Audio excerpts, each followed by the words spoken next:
Futures pointing to another positive open coming up this morning following more earnings to talk about this morning. Facebook obviously headlining things out after market yesterday with a better than expected report on a number of metrics. We'll have a look at Facebook shares trading higher so far this morning. Overall, earnings across the board have been really good so far. More than 80% of companies that have reported to this point in this earnings season beating across the board. U.S. equities higher for the most part on Monday. We had the Dow notching its first record high close since back in August 16th to be exact. The S&P and Dow now up more than 5% so far on the month at this point, despite some little blips here and there as far as earnings are concerned. The tech sector has been a little bit better than expected, specifically when it comes to earnings. We're going to talk about that backed BKKT, NYSE parent ICE spinoff, recent SPAC spinoff, back to the upside again this morning. Of course, the MasterCard announcement yesterday. DraftKings moving here. Yeah, they're not going to bid for Entain over in the UK. And Progenity, P-R-O-G, having quite the morning so far as well. It's Tuesday, October 26, 2021. TraderTV.live starts now.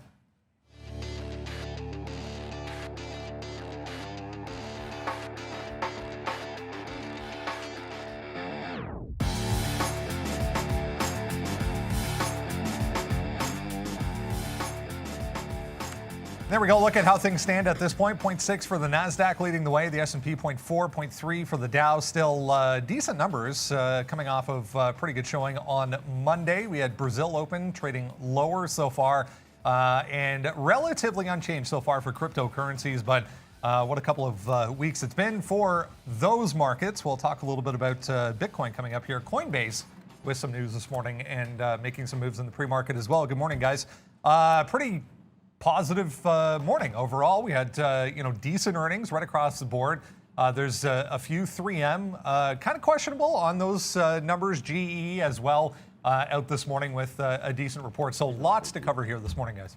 Yeah, welcome. It felt like it's just about everything that we looked at looked pretty strong. I mean, we'll get to that. We'll get to Progenity at some point because that was ridiculous. That 350 break from last night happening this morning and then giving it all back, but still on the move. It's at that point now where I've added Shiba to my Binance. Just to watch here as we get to 4 zeros and a 5. Which is how I'm going to describe it here, because anyways, it's going to be making some big moves, and we are going to be talking about crypto in the context of even Coinbase trading, and then this new one, EQOS. There's a lot of runners.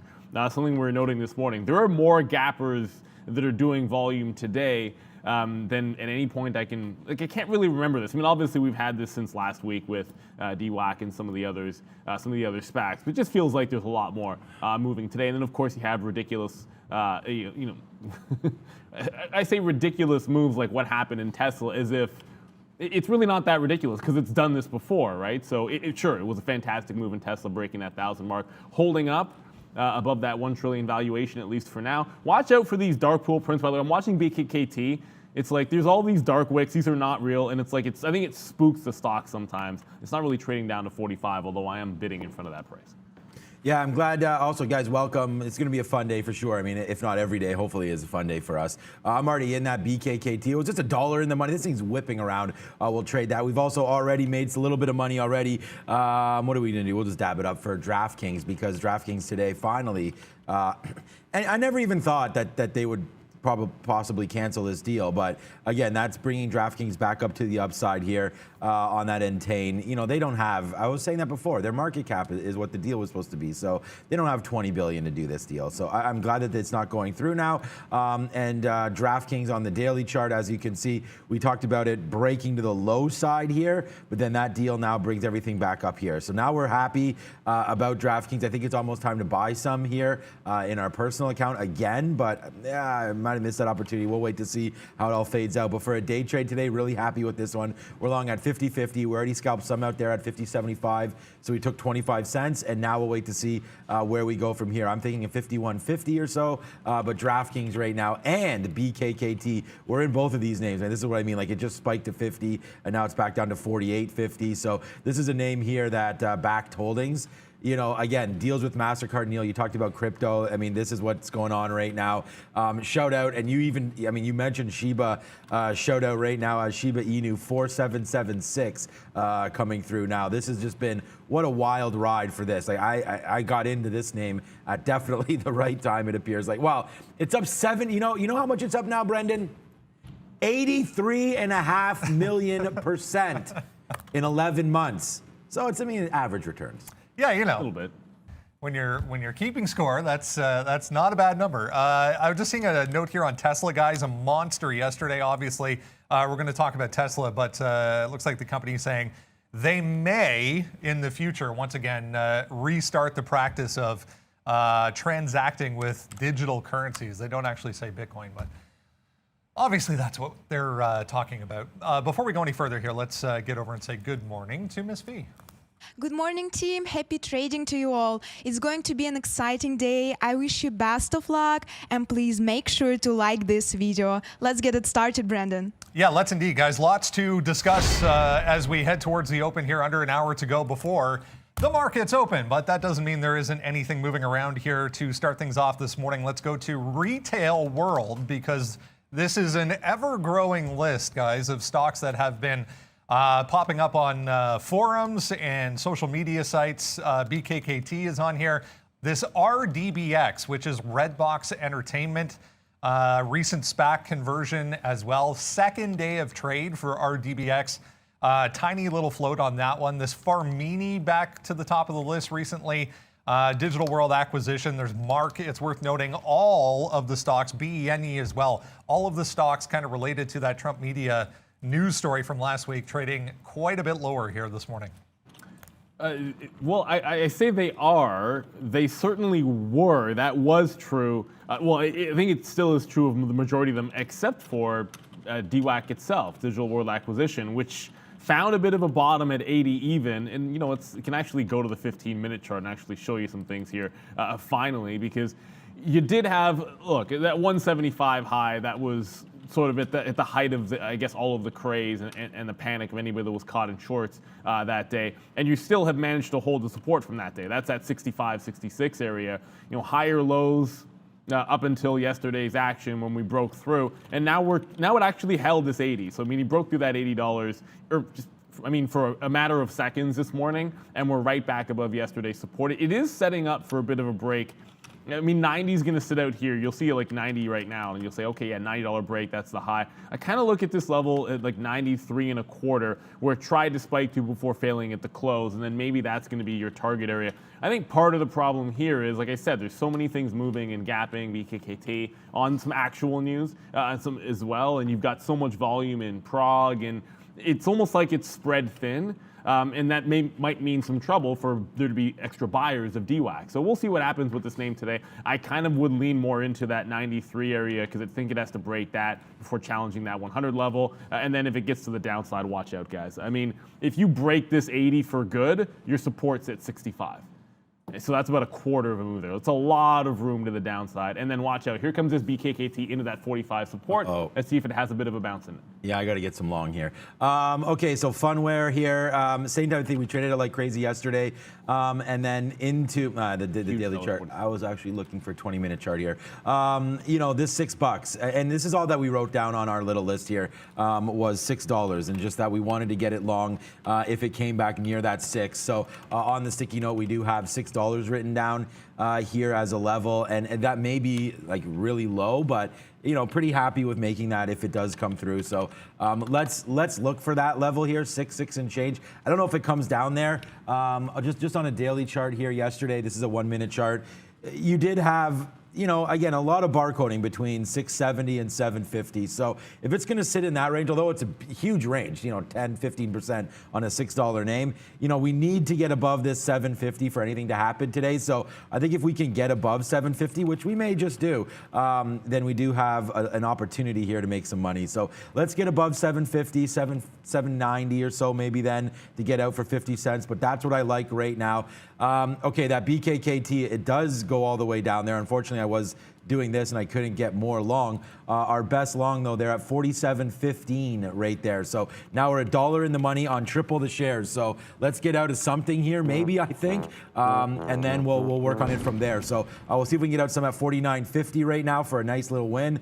We are long now at 48.08 on BKKT, but this thing, Neil, as you just mentioned, this is moving around. Yeah. Back down to that 45 area. So we'll see if we can get something out here around 49.50, put this money in our pocket and just start the day off right. Because also, guys, DraftKings right now with the hot dogs, man. You want to go see some sporting events, get the hot dogs ready to rock and roll now, because you can safely gamble with DraftKings, as I believe they're worth holding again. So we are long now at 50-50. It's up to 51 right now. So some nice trades here. Let's see where we go on the open. All right, guys. Steve Martin, quickly. Steve Martin asking about Canada's very own Rogers here in Toronto, down huge yesterday on this succession style, I guess, if you will, board upheaval. The CEO trying to be ousted by the chairman. Goes on and on. It's quite a good read if you want to find the story and have a look at that. But thoughts on Rogers here, guys?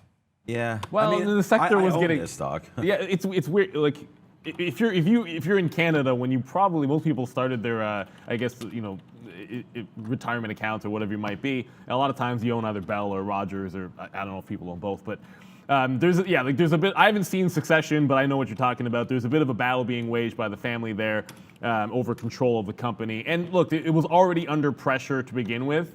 If you just look at it from a pure momentum standpoint. So like there might be just a value buy, like as this gets out of the headlines, or it just continues in the headlines and continues to the downside, you might get some buying opportunities, I should say. And then when it gets out of the headlines, there might be a bit of a bounce. Typically, relatively boring name, and most times, I would tend to think that this is the kind of thing that's going to give you a buying opportunity if you're interested in it. But I mean, no one's sitting here in Rogers for tons of growth. For you Americans out there, like, think about your AT&Ts and your Verizons, and that's just that's what Rogers is here. They're also the owners of my favorite team, and heck, I want the stock price to go up for multiple reasons. One of them being, I don't want them to have excuses not to spend on the Blue Jays, but until it gets to like a 55, let this settle out for a few days. It's going to be a major headline. It's like a big soap opera here in Canada. I keep seeing it in the news every single day, but at the end of the day, this will sell itself out. When it gets out of the headlines, there's likely to be some stabilization, and then from there, maybe a bit of a recovery. But it was under pressure before this even happened. Yeah, I mean, we're just at 61, 62. It's basically just corporate governance and stuff like that. They're going to be going to the Supreme Court, trial court, I believe, in BC, because that's where they are in British Columbia. That's where they're registered. So, I mean, it's just a fight over, the chairman and board members and things like that, and family. And the family owns 97% of the Class A shares, so, which are the voting rights. So they're just wondering if they're allowed to keep Ed Rogers in there. So we'll wait to see. But regardless of what's happening right now, I think it's a good buying opportunity. Rogers, I believe, is 6 or 7% dividend. Neil's right. It's your AT&T of the world. It's your Verizon, and it's just it's a telecom major player here in Canada. And you get a drop down in here to 53, 54. But just look at AT&T, for example, right? I know AT&T has screwed up many deals here with Time Warner and various other aspects. And look at AT&T, same thing. Like Neil was mentioning, the whole sector a little bit under pressure now as AT&T goes from 32 down to 25, and just a fall from grace. So there's a lot of this pressure, but it's a dividend play there. I'm not buying any more on this because I hold some. I've held it forever, and I just put the dividend in and just keep reinvesting in a drip. So thanks for the question, but yeah, Rogers definitely on Canadians' minds. Another big one this morning, moving around here, Ocugen, guys, fan favorite. We talk about it quite frequently here. They're going in front of the WHO with their partner on the COVID-19 vaccine tomorrow. So big mover into the close yesterday on huge volume, and now we're up again. 30% for Ocugen. Yeah, I guess everyone trying to get out in front of this one. Palantir. Risky game here, I think, for Ocugen. You've seen where the highs can be, but out in front, like, what if it turns bad tomorrow? I mean, where your risk is, and it's to $7, I guess. I mean, $7, maybe $8 at best. $7 seems pretty reasonable as well. But on the flip side of it, I suppose it does have a chance to run back up to 15, 16, if not that 17 level on the daily chart. I just kind of wonder when the more it runs ahead of the meeting, ahead of the announcement, the more risky this play becomes. So I think there's going to be profit takers today. I'm not thinking about an Oxygen long. I'm thinking about where can it be faded. I would have thought first look if it had failed around $11 maybe, but it looks to me like there'll be a little something at 13 and then maybe at that 15, 16 area. So if Oxygen really gets going, I'd rather be fading it in front of those levels. Just the one thing I would be certain about is there will be people that want to take profit getting out ahead of this just in case the worst comes through, and they're going to want to bank something because now you've gotten essentially, it's 27% right now, but this stock was trading a couple weeks ago at $7 and spent a lot of time around 8, even though it had made a bit of a move yesterday. So there's going to be some people I think lining up to take some profit on the way up here, and I'd rather play that side of it. Wow, I don't know if this is if I need to be scared about this, but look, I put out my sticky notes and then this trap like Larry. It's a pleasure to exist at the same time as you, bro. I don't know what that means, but I'm glad to be existing at the same time as everybody here. And I mean, I'm just glad to be coming in every single day and trading and hitting this with you. That was a funny tweet, man. Thanks for that. Okay, so Palantir here flying high again today, up another 2%. So we're going to wait to see what happens here with Palantir, man. We just took that out. Perfect. We were buying. Hey, perfect. I'll find that again if I can find it. I like that one. We'll find it in a minute. But Palantir flying high. Where is it? I really say I got to keep cleaning this up. Breaking through VWAP right there. Perfect setup now. Took out some of these lows and then bounced off 23, which is fantastic. We were a little bit nervous here on that day that they got the contract rate here, October 5th from, I think it was the U.S. Army, came through, and then it just tanked hard the next day. But we fought those 23 lows, and yes, today we get to celebrate even more as we are breaking back above through 25.50, which is the daily, the 50 period on the daily, and then now we're up to 26. All my Palantirites out there now starting to, hopefully reap some benefits of holding on to this name. And hey, look, it's not one of those OCGNs or progs or anything crazy like that, but it is returning you some cash right now as Palantir continues to make moves to the upside. So really happy with this. I like a 26 break today on PLTR. Let's just play the momentum. It's not going to be a huge trade. I would much rather get this thing to drop a little bit to 25.50 and see if we can pick some up as the NASDAQ still really heated today, man, off Facebook. We haven't even talked about Facebook yet, but the NASDAQ super heated today, hopefully up that 0.6%. We'll see if Facebook can hold some of these highs. But right now, very excited for Palantir. Yeah, we're going to talk Facebook and Tesla here coming up. This is a very good example of how we should never kind of trust anything that comes out of Chinese local media, guys. China's Evergrande expects to deliver 32 property projects in Pearl River Delta by the end of the year, according to Chinese local media. But hey, wait, I thought they were bankrupt. GM, this just came out, GM to boost EV profile, 40,000 charging stations coming to the US and Canada. This thing's been on a decent move as well. Looks pretty good. Constructive anyways, consolidating for GM at the highs. Man, if you're even related to clean energy and EV space right now, like there's been a lot of winners recently. Some of these moves. I mean, there was another LiDAR company making moves this morning that I was checking out on low volume, albeit.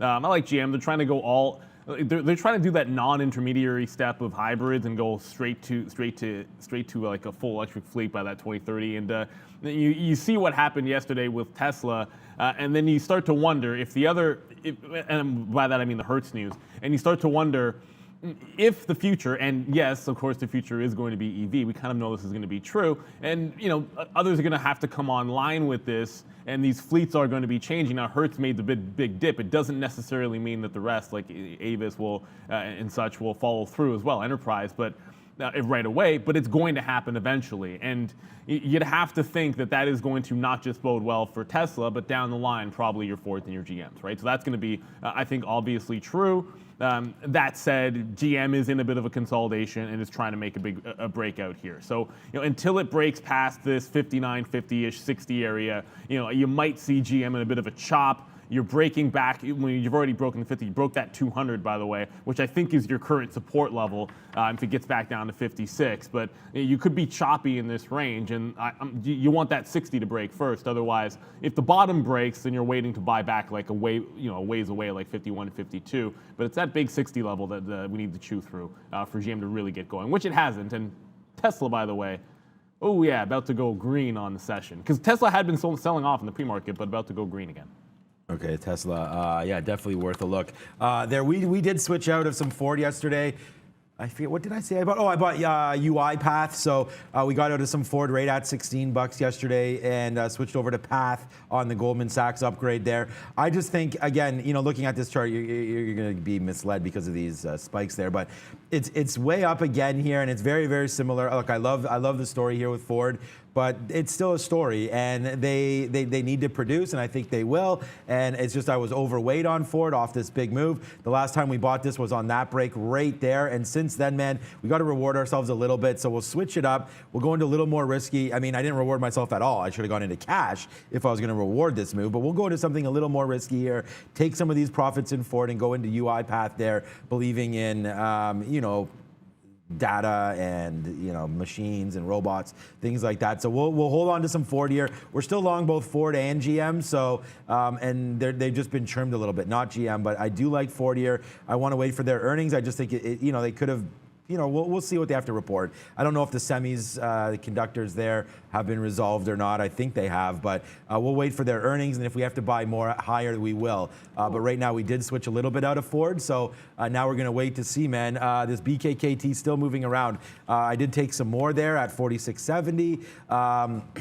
If my chart will load, you'll be able to see. We've just been averaging in. We did have that bump back up, which put us in the money quite decently there, but we didn't take it, so now we're sort of battling this. And I did write it, man. It's on the sticky note, and we did talk about the sticky note a little bit here today, but we only have a few names on there again, and this has been working out for us. So there's BKKT. What a move. Support is at 45. Crypto, it's an ICE spinoff. They have the MasterCard deal, looking long on any pullback. So I mean, now's a pullback. So we are looking long on this name, but we are well aware that 45 may not hold. So we got to watch out for a 45 hold there on BKKT, guys.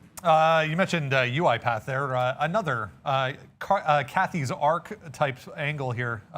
She's in UiPath. Robinhood and Amazon in. Pinterest out, guys, for ARC on Monday.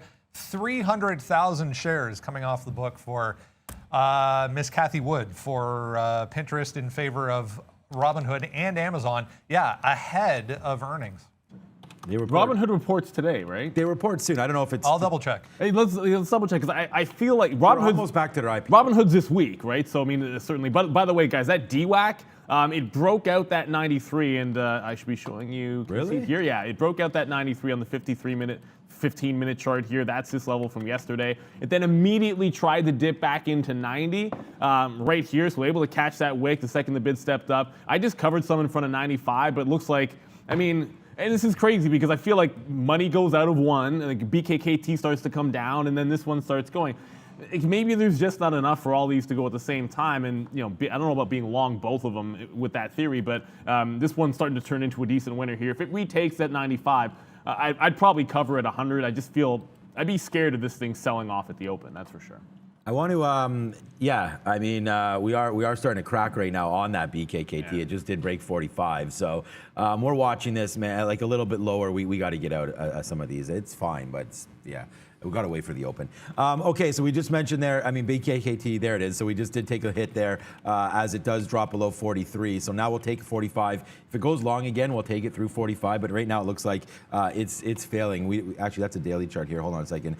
There's the 1 minute on this name. So it looks like right now it doesn't want to start going to the upside. So we'll put in a bid here now to go a little bit longer if it does crack back to the upside. But we still are holding on. It's just, yeah, it looks like that trade cracked. For now, we should took the profit when we had it. Okay, what were we talking about there? You were talking about, it was Robinhood. Robinhood, that's what it was. Yeah, so Robinhood, you know what? We talked about failed IPOs and stuff like that, but not Robinhood. This was one of the IPOs that I was worried about a little bit here, Robinhood, today. And it's held up pretty good, man. This is the 20-minute chart. You see it's been gotten getting beat down lately. I'm not even sure why that is. We'll have to find out more. But there's the IPO price, $35 since then, or was it 38? I think it was 38 actually, and then we closed lower that day and then started to rip up. But since basically its birthday, it's just been going upside. So we'll see if it can come back in. It's getting very, very close to that $38 IPO price. I want to see what happens at that price, and then we'll move on from there. So right now, 38 and change is going to be a level for Robinhood. That's where we IPO'd at, and we're coming back down in.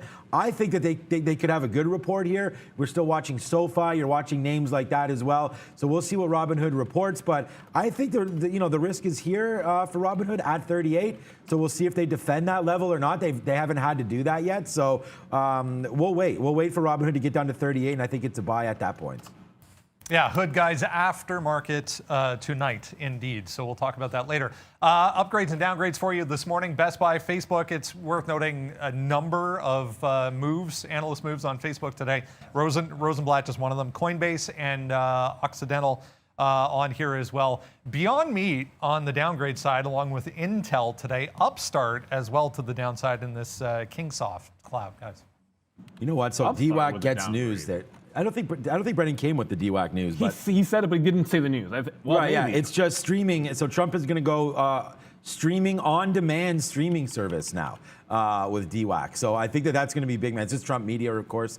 So this is the SPAC, but it looks like that's definitely enough news to spike the stock here. So right there, it just came out 3 minutes ago when it was at 88. So good take for Neil there. And it's it just says Trump plans on-demand video streaming service.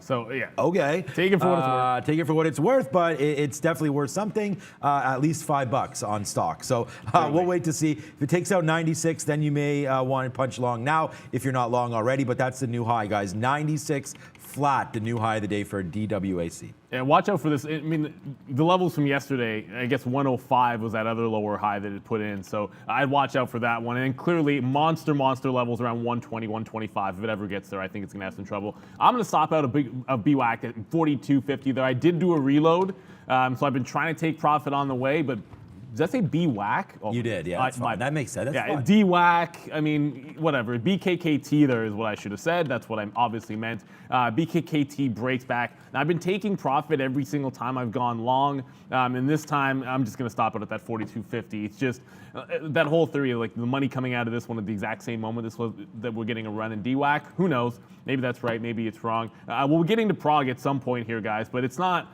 There's resistance at from 4 to 420 on that stock, and it's essentially barcoding in between. So I think until Prague breaks out of that range, there's not a heck of a lot there. And just keep in mind what happened with this this morning. Like Prague had that golden 350 level on the multiple day break. Decides to make that run at 6 a.m., goes up to 650, and spends the entire pre-market giving it all the way back past 350 and catching a base there. So your support's obviously back at that 350 level. You got some resistance where I think buyers came in the first dip down is like this 4 to 420 area, and you're seeing it chop around there. Ignore these dark pool wicks. Your real high is about this 420 level. So until it breaks in either direction from 4 to 420, there's not a lot to see there. To the upside, I mean, $5 is going to stand out for another resistance level as well. Thank you for hitting the 420. I think I said it 3 times before you got it there, though. Was it Rob or Lucas? Lucas. All right, another one moving here, guys. Wallbox, WBX, teaming up with Uber. So this is a technology company that makes those at-home chargers for your electric vehicle that you can use in your garage. So they announced a deal with Uber for California. It looks like they're going to help Uber drivers in California have access to these chargers in their home. So 200% incoming here for this WBX. Looks like a recent addition here as well in New York. Wow. Goodness. Okay. What, we already have the 200% club today? That's how we're doing it? Yeah, we're already doing it. I mean, WBX, another name there. I mean, I'm still looking at this BKKT, man. If we break below $40, we're just gonna have to get out of this. We weren't expecting this to come to the downside here. It looks like here it comes again. So we actually got out of the way here at 44. We took one more shot here. You can see our average price is 45. So it's gonna be a $5 hit right here on the way down. So it's again a little too early probably for this name. Off there it goes. Obviously today we'll try to hold on to a little bit, but this is now basically just getting destroyed now to the downside. I said we would wait for 45, and we didn't. So we got in a little bit early there, but 39.96. Looking back yesterday, we did close here. So now you're only up 30% still, but we did close yesterday at about $35. So maybe there's some support down there. No idea, but this name definitely getting crushed right now. Through 40 it goes, so we're still long a little bit here, but it's gonna have to go a hell of a lot up here to make any of this money back. So let's see if it can happen, but for right now, just holding on to something small. I mean, if we, yesterday's close, I guess, actually no, yesterday's close, what am I talking about? Yesterday's close is down here at 30, that's all aftermarket. So we actually closed down here at 30, so we definitely got to watch out for this, man. A 38.75 or so, this kind of top here. Anything in 36.38 now, I guess, is going to be a buy if you like it. But this has just been fading off all morning there as DWAC goes one way and BKKT goes the other. So there it goes, breaking through 40, now coming back to the upside. So maybe we'll take one more shot. Am I allowed to do that? Well, yes. I have to get this WBX up either way. It's restricted in our system. Usually if it's really, really low volume and really low float, sometimes for risk purposes of day trade the world, it is restricted in our system, so I'll get that one unblocked because it's going absolutely nuts, as Brendan just mentioned. All right, let's bring in Arun here and get a quick check of the overall market. Pretty flat overall here so far in the pre-market. I mean, we are positive, but not really doing a heck of a lot. Arun, what are you looking at? Well, the market's moving. It's very difficult to get into any trades based on the way it's moving, though. That's the issue. So we had the earnings report come out last night from Facebook. You had a little bit of a chop, but then we took off in the post session or in the second session after the, I guess today's, this 26th open on the futures, which would have been 6 p.m. last night. And you see the market up from that point on around 60. Here we are at 76 now. There's not a whole lot you can do up here. You're going to have to wait for this market to come down to make a move. I'm going to keep an eye on those 60 areas, which is around where we were trading when Facebook came out with their earnings. There's a decent amount of chop in that area, maybe provide some support. If there is a trade, it's going to have to be around that price point for me anyways, for now. So if it comes down for about 15 points or so, maybe there's a trade there. The stop on that is going to be a soft 40, so 45.40. And what I mean soft is it depends on how it trades past 40. I'm not going to get out just because it went through 40. I want to see how it trades before I decide to get out. If I were on the long side, I'd need to see how 40 trades before I decide to get out. That's the only real level and look that I have for going into the day. You do have earnings coming out later today. I believe you have Microsoft and you have Alphabet coming out. Big tech weights in the indexes, especially in the NASDAQ. I keep saying this, NASDAQ has the heavier tech weights, obviously, because it's the tech index, but now Microsoft has a 10% weight in that NASDAQ 100.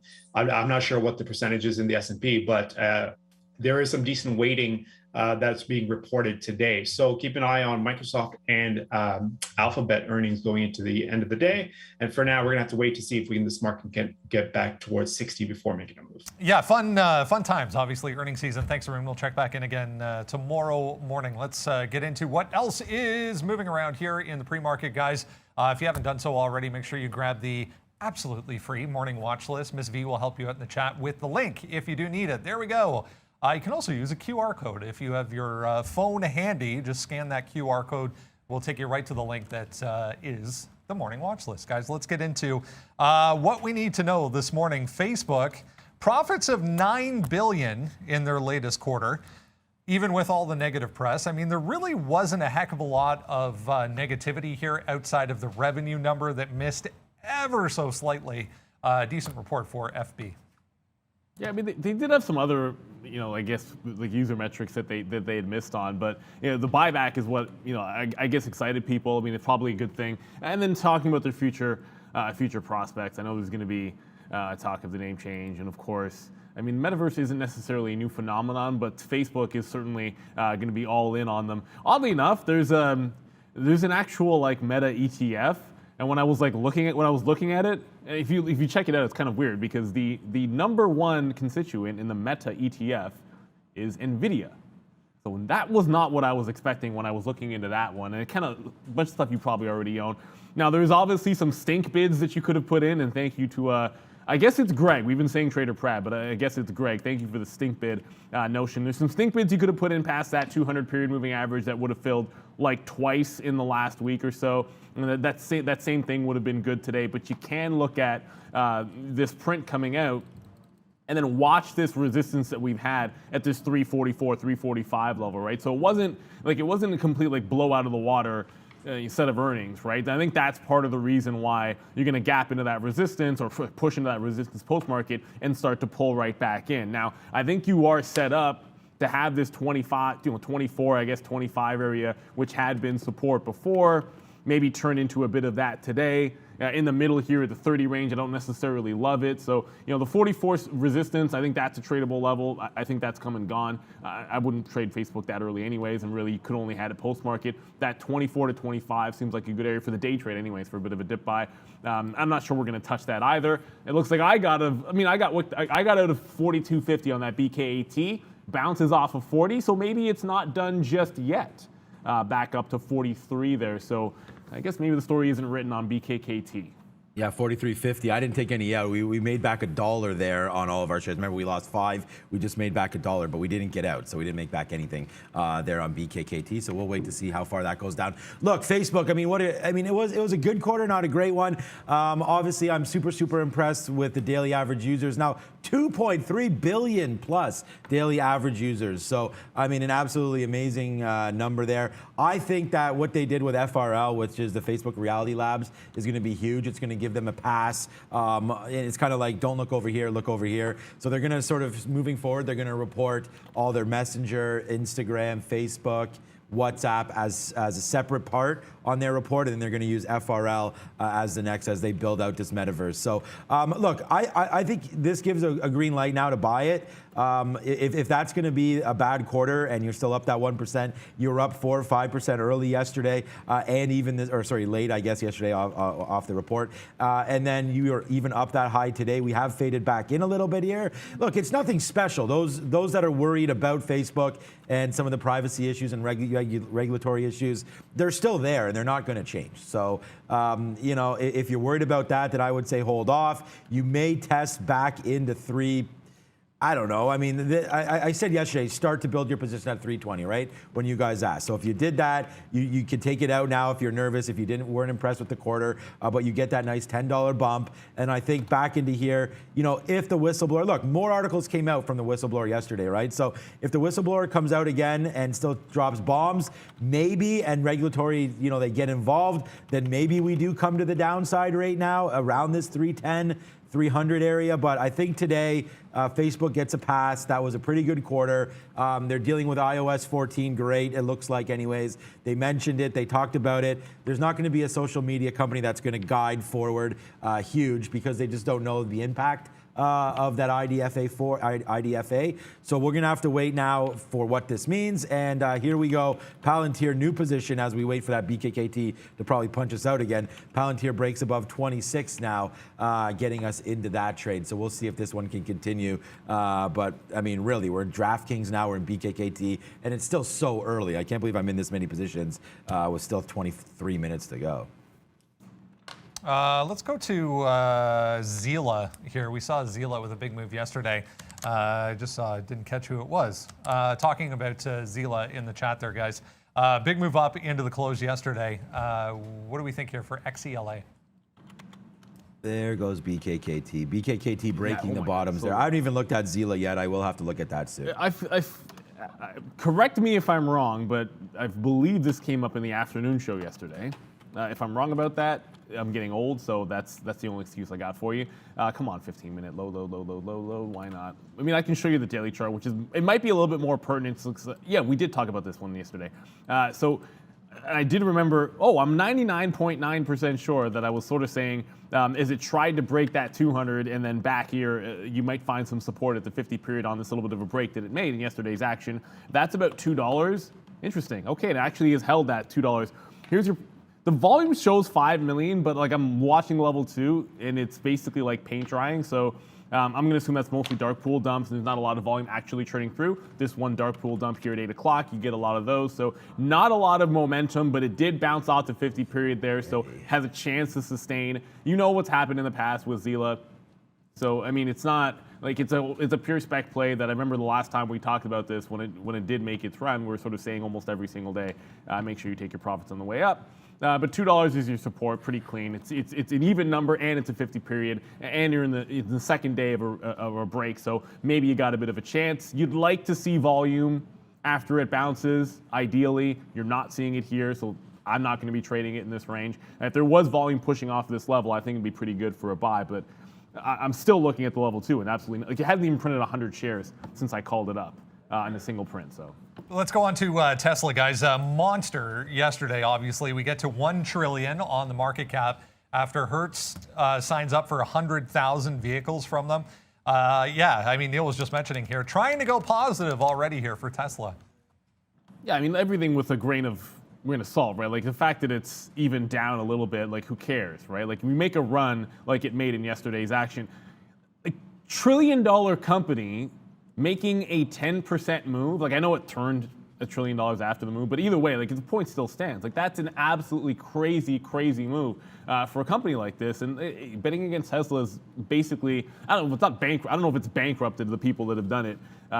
Sort of holding shorts for long duration. Maybe it has, maybe it hasn't, but it's been a losing game. There was a chance, like the first shot at 1,000, that was decent for only $10. The second one absolutely ran me over. I didn't get the first. And I have no real interest in playing that side of the trade.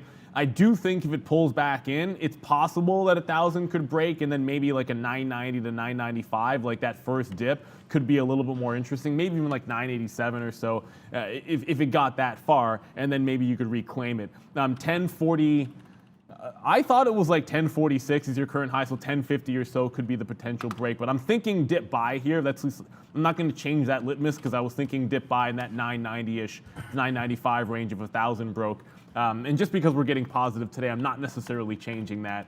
Just if it goes higher, there's usually breakouts, and then maybe a dip into some pre-market levels if it breaks out at the open. Yeah, I want to look a little bit here at NIO again as well, because NIO, just for those of you that maybe are playing with a little bit less money, or you're not buying fractional shares or something, NIO also ripped up to the upside yesterday, 39 bottoms there, and just took off and never really came back in. And right now it looks like we're trying to take out the pre-market high as well. I'm not going to get into another position right now, but this is not a bad spot right here, 41.50 or so. That's the high there. If you look at a 20-minute chart for NIO, I mean, it's just been whoops, what the heck is that? It's just been, it's that thing. It's just been blasting off here recently, right? We did get some Chinese bottoms there. I feel like we talked about some of these plays and why we liked it, but NIO just basically, just from a couple weeks ago, $35 all the way up to 41, and you do have these nice bases here. So I did want to talk about that between 40.50 and 41. So anywhere in here, I think we got some nice opportunities to buy this name. So it's at 41.34 right now. So we are ticking to the high side if the market does fall in. I think in here, like we protected this 40.50 right there. We made that high and then took it out, and we baselined yesterday at 41. So I think anywhere in here makes a lot of sense. If the EV space obviously is going to continue to be a story, obviously. So we'll play some NIO in and around here is not bad. 40.50. We haven't done yet. We haven't checked out the imbalance locator. This one is always on here. I almost feel like that's a mistake. But isn't that a penny stock? Yeah, it's 75 cents or something. Oh no, yeah. So I think it's delisted. I don't know if this is a bad sign for one or not.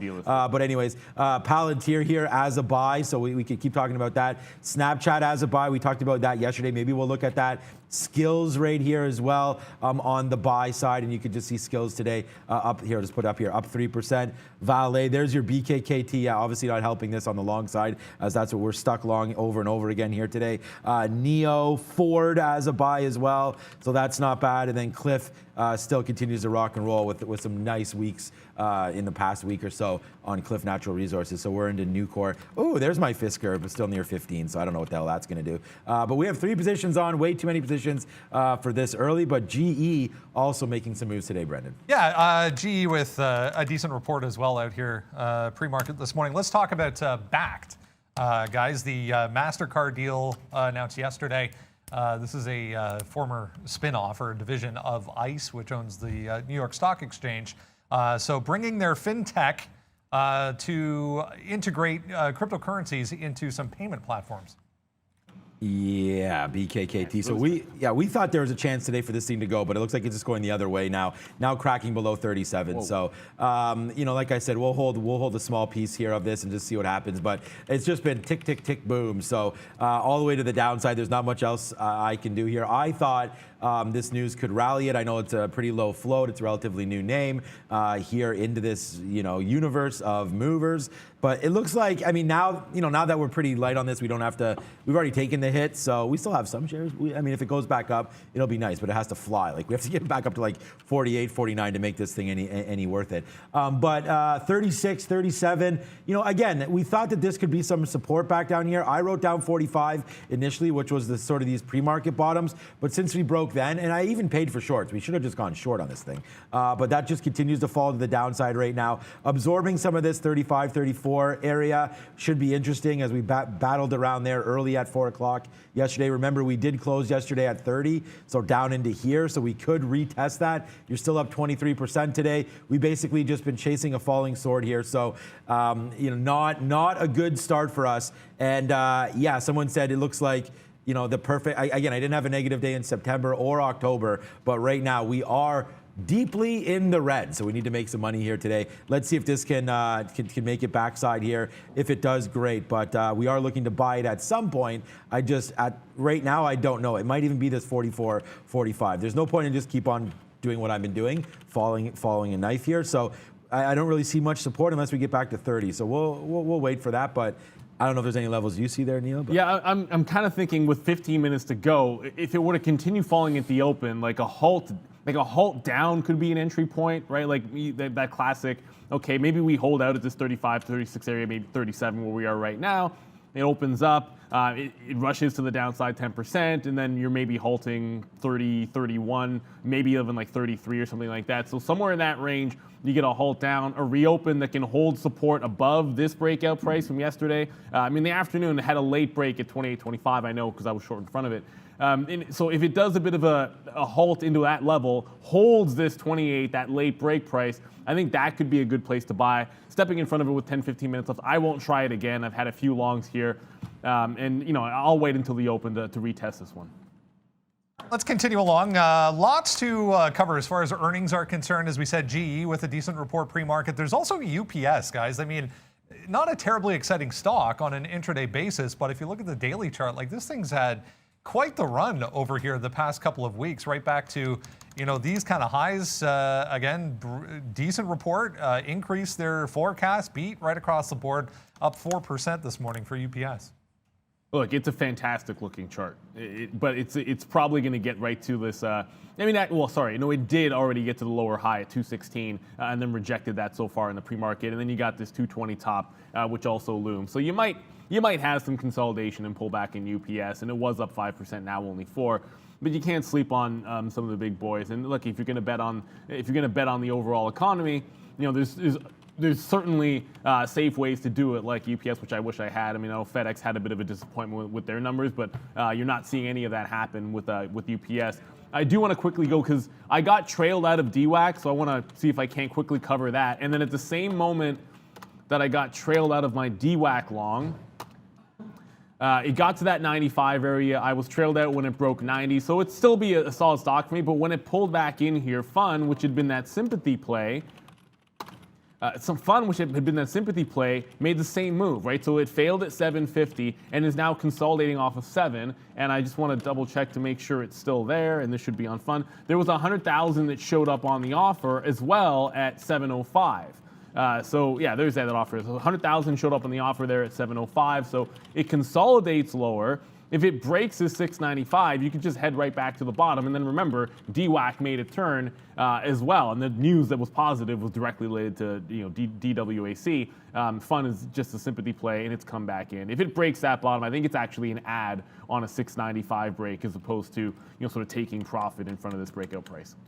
So right now, Ethereum, okay, I thought it was starting to go a little bit, but it's not really. It's just basing out here at this 4,200. So I just noticed a spike up from, I guess not really, 4,180. I don't know what I was thinking there. I thought Ethereum was starting to go here, but Ethereum right now, 4,180. If you're going to look at like a 15 or 20 minute chart here, you can see we've just been basing out the last little while. It hasn't really done too much. We did break 4,000 down to 39 on the weekend, or just, I guess it was Friday. And since then, we've just sort of been bouncing around here. So Bitcoin, and this is just a check-in on these. I don't know if there's going to be a trade today, but we do have BITO as well.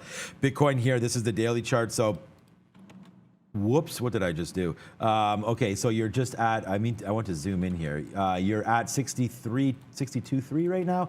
Yeah, so 62.5, making that high. If we zoom in just a little bit here, these charts are getting bad.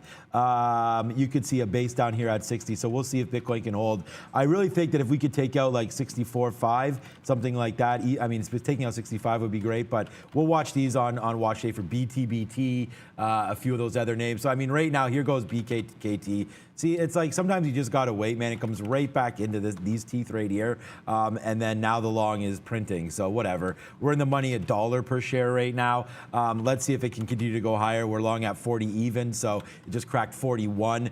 Again, I think if we can get back up here to 43.50 where we resisted, we will take out a piece just to make some of this money back so we can make $3 back here. But I mean, you can see I don't know when it shows, we're gonna be down a lot. So if we can make back a little bit, we will. Upside now $1.20 in the money, so good, okay. I've made back actually 25% of my day here, so it hasn't been that bad. We'll see if this can go to the upside now at 41.50. Let's wait at 43 here. If we can take a piece out there, grab $3 back on this trade, that'd be great. But 43, just ahead of this 43.50 area on BKKT. If we're lucky enough to get that, I think we should take it. So BKKT on a little bit of a run now.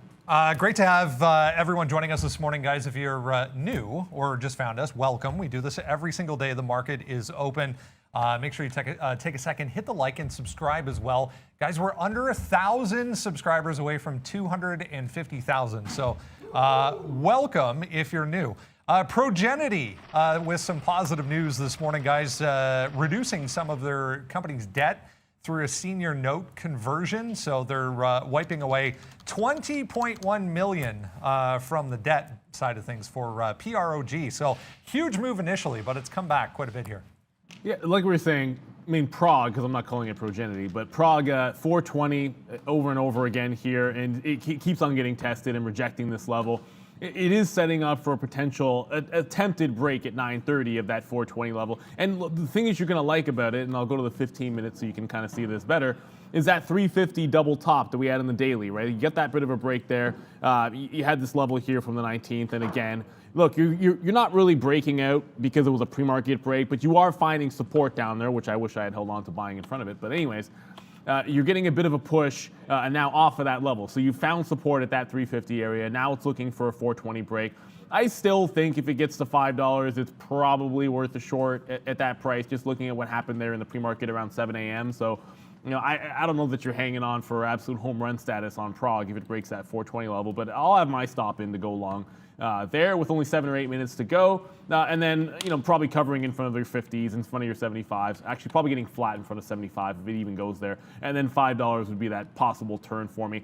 And then you're not necessarily dead wrong until it breaks at 545. So for currently $4 stock, you have to understand that if it does break up, it's going to make moves bigger than like your couple of percent here or there. It can make 10, 15% moves pretty easily, just based on what I've seen.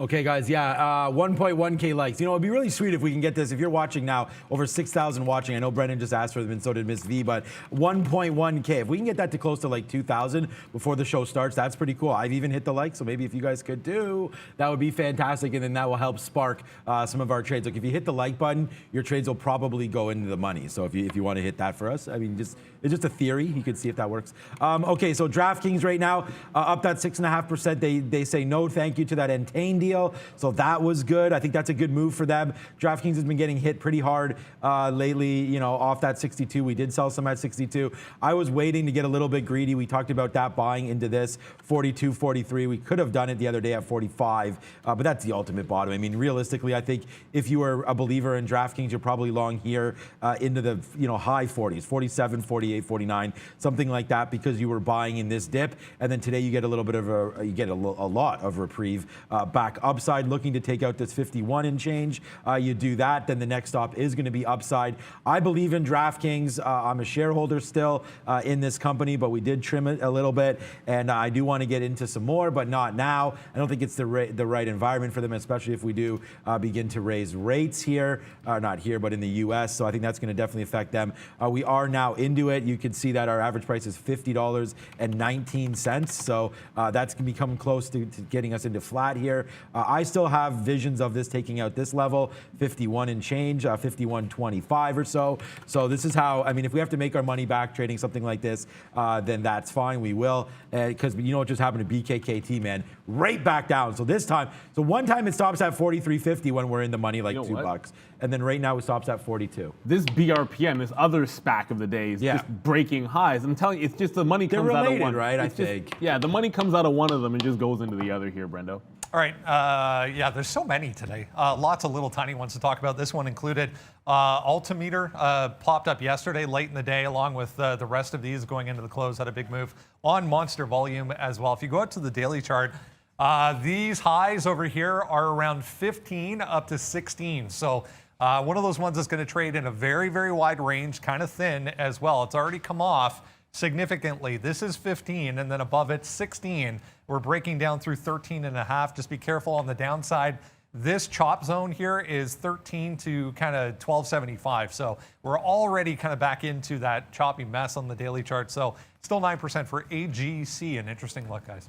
So someone was asking about Mark and that whole theory of like the ones that have sort of come and gone. I mean, Fun right now. I decided to short Fun when DWAC came back in. Mark hadn't made a move that interested me, otherwise I would have. This was the one that was the easier short trade there, Remark, certainly. So if it does make a pop, much like Fun, you can at least look at that for the short trade. And I was able to get that WBX unblocked, which took a matter of seconds, and it's already starting to come back in rather heavily. So might have been a bit of a missed opportunity here for me, but look, whatever, man. Like, it went up to this like 38, 39. There was no obvious level, and now it's rolling over like crazy.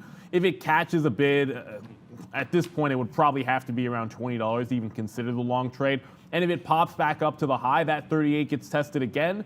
Double check to make sure we have shortable shares, but that 38 looks like a good resistance level if it can even manage to retest it. But WBX coming back in, that latest one, BRMP, which I was just talking about, I don't think we have locates on it. I'll have to check that. There's so many gappers and runners. 2 seconds ago, I looked at the stock, and it was breaking higher, and now it's back 10%. So these are all giving, just about everything I'm looking at is now giving it back in terms of the gappers. So all I have is Fun to the short side. Should have been a little bit faster on the trigger with BRPM, although we don't have those locates just yet. To go back to DWAC, like I said, I got stopped out of it. It's continuing to the downside. That's why I chose Fun to go short. Probably could have just reversed in this, but I think it's easier to go into the secondary name to the short side. Because there should be less buyers in that, in theory. We'll see if that actually holds up being true. Yeah, if you're long anything today, you're wrong so far here. I mean, I'm sure there's some stocks to get in and out is fine, but yeah, holding some of these things not working out, including Facebook down to 329 right now. We'll see. Coming out in 1 minute is going to be the NASDAQ imbalances. So we can see where those start to fly around 928. They'll come through. So I don't know, man. If this BKKT breaks this 3650, we're not holding anything huge here, but if it does break back down below, which it looks like it's going to, I just wish we could hold this into the open. Like, I wish we were still in the 40-ish area, not just from financially, obviously I wish we were there, but just, I don't want this thing to like open and then just tank and halt. Like, I feel like if we were at $40, then we still have that 36. That would be sort of the halt to 10% down. Right now, you're going to open at 37. You could just scream all the way down here, 33, 34. So a 36.50 break, and we're going to have to get out. I feel like that's going to be wrong, and this name wants to go higher, but It's not. So whatever I think is definitely not right here on BKKT. So this is going to be a little bit of a slap here to start the day. So we'll wait for that one to come through. DraftKings just comes all the way down again as well. So into 49.50. We were looking at a 49 even level here for DraftKings. So there goes BKKT. So it just cracked a lot lower. So Why now, isn't fun going? Now we're in a small spot here as these names are starting to get cracked early. So BKKT. Okay, so now we just have to battle today, which is fine. And into too many shares too early. Speaking of battle, I'm just as everything comes back in, I'm like, why is fun not going? It retests 7 even, then you get this candle in here breaking lower. It's still holding 680 where I got out last time, and I'm trying to get a few more shares out there. I kind of felt this was just going to start to fall apart, but so far it just hasn't really happened there. I'll probably take a shot. If BKKT halts to the downside, I might want to reopen trade on that one, but that your BRPM, or I shouldn't say your BRPM, there it goes. Finally we get that fill. I'll be happy about that because there goes fun to that downside. But that BRPM looks like it's fun now really starting to go to the downside. Okay, so that's pretty interesting. Yeah, I can complain about it and then it just breaks a couple of levels into the downside here with only a minute to go. Is this, yeah, now it's breaking 660s. I'm on the bid here in front of 650 to see if I can get some more shit. Now they're really starting to capitulate. Like, I'll take this, Phil, but I actually want to hold on because the bottom 625 might be the next level downside. Fun's really starting to go. I'm going to make the assumption that, no, DWAC isn't running. Is this news on Fun specifically? This is really dropping. DWAC's not even moving. Why am I even bidding this thing? That's crazy. Fun at $6 I just got yeah? 650, then 625s there, and DWAC didn't even move. So Fun just absolutely capitulated. Yeah. I'll be happy about it, but with only about 20 seconds to go, Randy's going to be on the bell, so most of you guys know what that means for your ears, but already a wild, wild morning. I'll be watching that BKKT. See if it can't put in a bit of a bid right here at the open with now 6, 5, 4, what the heck was that? 3, 2, and 1. Let's go. Okay, so now. That's what he does. Okay, so now we are open, and here goes Fun right now. So it looks like it probably will halt. I don't know. Here comes right back down to $6. We talked about that level yesterday, so Fun down to $6. We could see if it holds that right now, but that could have been a good long down there at 6. So we'll have to wait to see what's happening with Fun right now. DraftKings trying to figure itself out as well, but Funware right now down to 650, up to 650, I guess. Did touch that level of 6 that we liked. We should have gone long there, guys. Yeah, I didn't catch any shares out there at 6 on the very, very bottom, but I am watching BKKT because I feel like it could hold to the downside, and if it resists a halt, I want to try along, and then if it can actually, does halt, I want that reopen trade. But for now, it looked like it was about to do it at 32, and it might have just resisted a halt to the downside. So could be a 32 bottom that was within the target range. So I'll take a shot at it. I still like the post halt if it does make that move, but I don't want it halting on me. So I'll drop my stop error at that 32. I got 33s to the long side. There it is. It got up there to like 34 and then immediately back into 32. So I'm just going to stop out if it makes a fresh low at this point. Otherwise, covering some in front of 35. Yeah, I like that one. 31.97. I don't know. I guess that's enough to the downside here for BKKT if it does go down there at all. Who knows? But good call on that look right there. If it breaks through, then yeah, it's definitely going to halt, and then we'll be out of that one right there. Yeah, there it goes, breaking through 32. We still have it. We're just holding on to a very, very small. Sorry, I wasn't even on the stock. My bad. As it's coming back down here into 30 where we were yesterday. So yeah, right now not great. We'll see about BKKT. DraftKings did get back to positive there, so there was a situation for DraftKings to get into a positive spot, but it doesn't look like it wants to do that either. And here we go. It looks this is now a halt. Yeah. So do we just get out? I mean, is this going to halt to the downside? I guess. I'm not even sure. I mean, a lot of times I'd short that move is BKKT is going to halt to the downside, but I'm not going to do it here. Two things: Prog rolls over, does not break 420. So it looks like that's going to be your resistance level. I thought it would be a breakout trade if it took out 420. Now I think it's good resistance for a short. By the way, that didn't take very long. What happened? Tesla all-time highs. Well, no, sorry, my bad. Now Tesla all-time highs. It's back up to 1050 again? 47 is all-time high. Wow, yeah, I know, wow. We were just talking about that in the pre-market. Yeah, down 1020, wow, Tesla absolutely taking off. We talked about 1050 break. Huge. We talked about getting NIO as well at 42, wow. Maybe, we'll see. Tesla, we'll see about that 1050 break right now. I actually don't even have this marked. You can see the pennies, there it is, to the downside. So a 4-digit stock we don't normally have on here right now, but starting to rip upside. Watch out for that 1050 like we talked about. We actually hit this yesterday. Got coin? Yeah, we hit this yesterday and it absolutely crashed. So watch out for this one right now at that 10:45. That's right where we're at right now, a 10:50 break, and we gone on that one. DraftKings kind of just doing nothing. So my average price is 50. We're right here. It's moving a lot here. DraftKings back upside and around, but not really doing a whole hell of a lot here as the futures starting to move to the upside. So we were disappointed there with DraftKings. As the futures moving up, we thought DraftKings would as well, but it is not. So I put in the chat because we had a lot of names to cover, and one of them that we missed was going to be Coinbase. And I was like, I want to buy Coinbase on a dip into 320 level. It churns, it just absolutely spits through 325, or it needs to calm down because it just spit through that 320 as well. So right in the middle of that target area is like 22.5. That's where I got the long. Looks like it just made a wick bottom at 319, and you had previous resistance at about 317, 318, which is the only place that's viable for me to put a line in the sand there on Coinbase. So violent move pulling back in on Coinbase. Tesla, I mean, it's still holding up at 1,045, so consolidation up there does set it up for an all-time high break, which, I mean, every price is pretty much an all-time high at this point, but 1050 is what I'm targeting for the break. Brendo? WBX halt here, guys, back to the upside. The initial flush was on monster volume as well, 29 down to 23.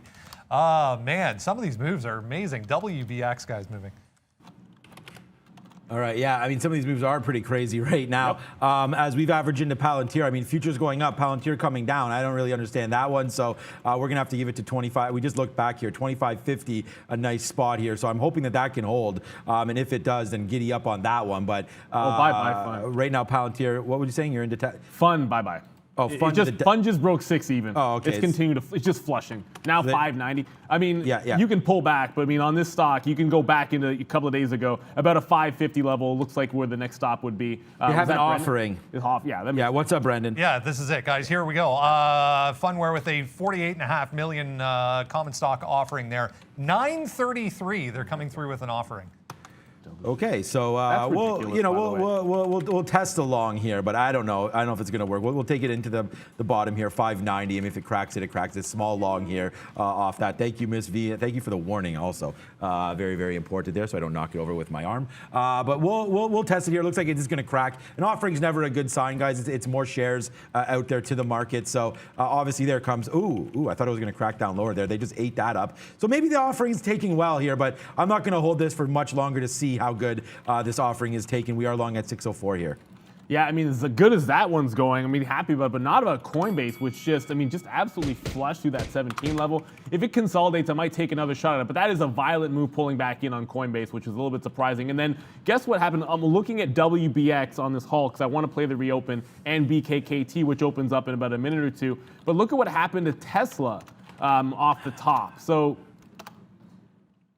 Tesla gets to that 1050 level where we're looking for potential break and then does this. Yes. Pulls hard back. And yes, remember, this is exactly where. So in yesterday's action, this pulled back and did not test pre-market lows. It pulled back and tested the opening range breakout. So as it gets back above the quarter mark, I'm going to take a shot here on Tesla that it does the same thing. And maybe not if I can pull back the minute. Just so you guys can see, because I remember this happening, right? Like it took the breakout, it got to 970, it pulled back. Sorry, it went to 950 actually. It pulled right back in, and then got back to this 950 area, and then managed to hold it several times before actually breaking out. So on that theory that sometimes history repeats itself, which is shorts getting burned on this stock. Wow, it's already going to give me like 5 or 6. Why am I not taking it? Why am I not taking it? Yeah, so I mean, I should have taken this at like 1,031, and then see if I can hold the rest. I mean, 1,030. There we go. So there we go. Again, I know that happened really fast, and this is one of the things, your preparation. Always look for patterns in the previous day's action. You saw every day with Moderna and things like Affirm that would make those types of moves. So the second it pulled back that far, I knew what I wanted to do, so I did take the position, and I was trying to explain to you guys in real time. And if you do remember, it tested it yesterday a couple more times before eventually breaking back out. So maybe Tesla's about to do the same thing. Either way, I got a 125 long side trade. BKKT's open back up here, but Brendo. Yeah. Heads up on Twitter, guys. They're adding Bitcoin Lightning payments on Android platform for tip jars for Twitter. It was actually down initially, but trying to bounce here for Twitter. Oh, God, Okay. that's hot. Yeah. Okay. So tip jars. Okay. So we'll look at that. That should be good for Bitcoin, but we'll wait to see what that means. So BKKT here does open back up, and actually not that bad. What was the bottom? 28.77 there. I think it's worth. We'll test along here if it gets back up near 31 or so. But right now, it just continues to fall to the downside here. BKKT. You know, I'm still in this very, very small, but we got to get out. I mean, this is just not working. I wanted to wait for the reopen there on that, and it just doesn't look like it's doing much. So BKKT now, yeah, just continues to crack even lower now. So this has not been a good one for anybody holding this name, guys. So this is the afternoon break is 28.25, right? So it just basically held that level, 27.8. So that same 28 area just got held. Now the halt price, I'll zoom back in so you can see it here. The halt price stands out at like 30 even, but you can even think of like a 31. There'd be two trades here, a 30 break with a stop at this previous low. If you want to wait for 31 for momentum, that's certainly reasonable. It's just been getting killed, so I want to see this bottom hold, which, look, it just broke, so that's out the window now. Forget about it. It's still trying to hold. It's still trying to hold. It's trying. Back above, new fresh low, 27.50, so I'm still looking at a 30 break, although the stop to the downside to be adjusted a bit. Brendo, again? My size, guys, little one moving here. They picked up a contract with Dockers in Turkey, so My Size has an app that can measure your clothing size, I believe, and shoe size. On your phone. So Dockers in Turkey teaming up with My Size. So, I mean, now that it's actually held this 27.50 area, I'm going to go ahead and put this on. If it breaks this 30, which is just above that halt price, I'll take a shot at the long on BKKT. I did want to wait for the halt. I didn't end up doing that at the open because it looked like it was resisting the halt at 33 even. Now it has to break 30. That's what I'm going to be looking for. And then fun, by the way, it's just... Like I said, at this point, I don't really have any targets other than 550 when I pull back the chart. So you will see me on fun. You will see me get out of all of this at 550, or at least in front of it, on the off chance that could be a bit of a bottom. And then might go bottom picking for this name. Tesla is coming right back up to that 10. Back up to that 10. Well, now 1030, 1040. Look, obviously, if I think it's a 1050 breakout, potential style trade, then a lot of chances that I'm just going to get out. If it retests this high in the 1040 to 1045 range, I'll go ahead and take the $20 out of it. It's like taking $2 on a $1,000 on a $100 stock, right? So you just take away a zero and think of it that way and trade accordingly. And then Tesla dip buy looking good, fun, just holding on to it. BKKT not really getting the entry that I want, and Coinbase pie in my face.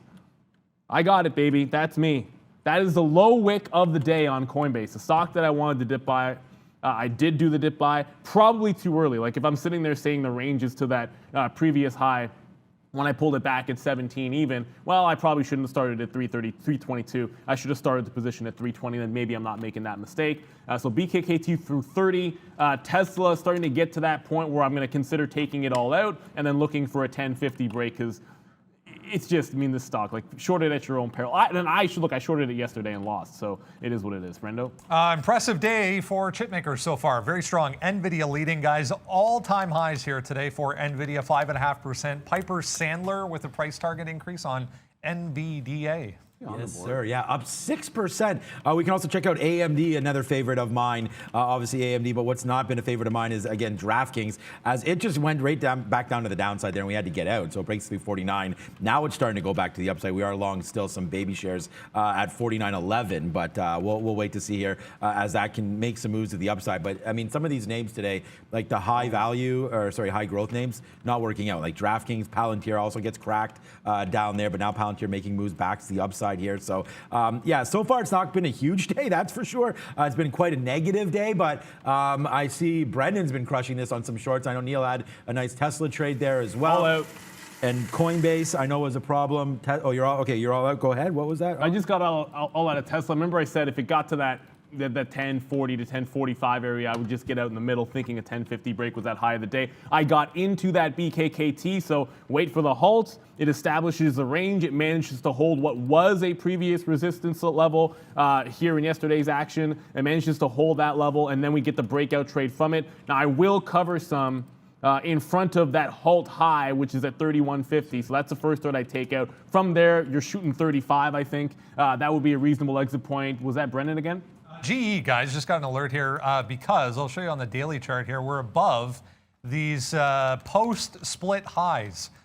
So big move today, almost 4% for GE off earnings. Yeah. GE had nice earnings there. 48. I'm just looking at DraftKings right here to see what kind of bottoms we're talking about here because I did go long again. It was 48.70 was the very bottom there. So on DraftKings, so we'll have to watch out that 48.70. We did take another long. We did get some more longs here. We were bottom picking on BKKT there, but again, we take a 31 break as well. We did take a 29.20 fill there. I was just hoping that we'd get to 32 and then start to think about blasting to the upside here, but it doesn't look like it, man. There's too many people selling this name, BKKT, but we have made some money back on this, so that's good. And we are making some money back on DraftKings now as we took another position at 49.09, so this one's starting to work back for us. So let's clear out some of these positions, man. There it is. Thank you, BKKT. Okay, we're starting now, man. The momentum's starting to come back. We're starting to feel it. Let's go. That WBX is now halted to so it reopens and immediately fails, now halted to the downside. So this one looks like it might just turn into a short. It didn't break this 23 area here, which was the support before going into the open. So this one looking very, very weak. I took my BKKT out in front of that previous halt price. Previous halt high, and I'm shooting for 35s on the rest. If it breaks out like it seems like it's doing, I want to cover in front of 35. I don't want to be holding on to this thing forever, not the way the long went before. As I mentioned, Tesla is still approaching that 1050. So here we go. It's trying to put in a bit of a double top. I took my shares out right in front of that 1042. So let's see what happens. Tesla all-time highs within reach once again. Let's go, man. We battle back nicely here, guys. So far today on that BKKT, we just took some out there, 32.98 or so on the upside there. So that was a good trade, man. We had a couple bucks back in the money on that one. So thank God for that as that started to work, and thank God for this as well. I took back DraftKings. Again, it's going to be a negative stock for us unless we get back over 50. I don't know. We'll see if that happens. Well, even then, would still be probably pretty negative on it. But here goes DraftKings right back to the upside now. So we've been emptying some of these out. We do have VWAP here at 49 and change. And look, it could be a negative day, but if we can make some money back now and start the run, then let's just do that. So right here, $3 winner right now on BKKT. Let's go, man. Hopefully this is the one that we're waiting for here. Maybe it halts to the upside. It's gonna halt.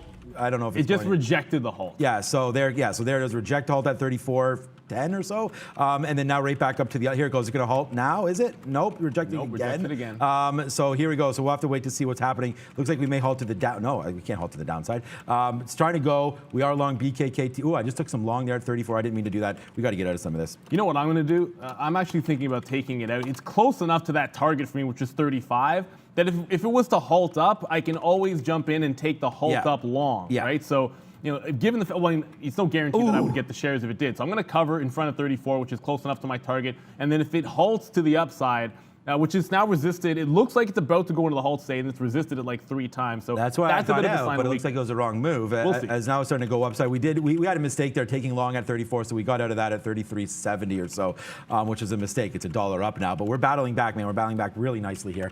As DraftKings coming up to the upside, the only thing was we were too impatient with this. We still hold on to some, but again, we take that bottom wick on Palantir. Maybe Palantir does fade back in now.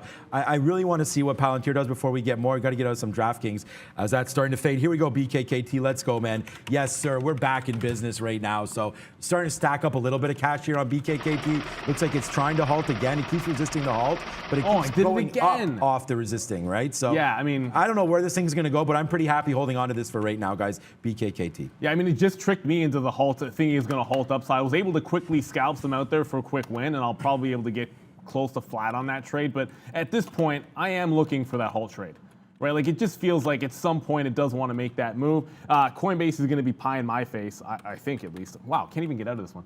Let's get out of these last shares. That's ridiculous.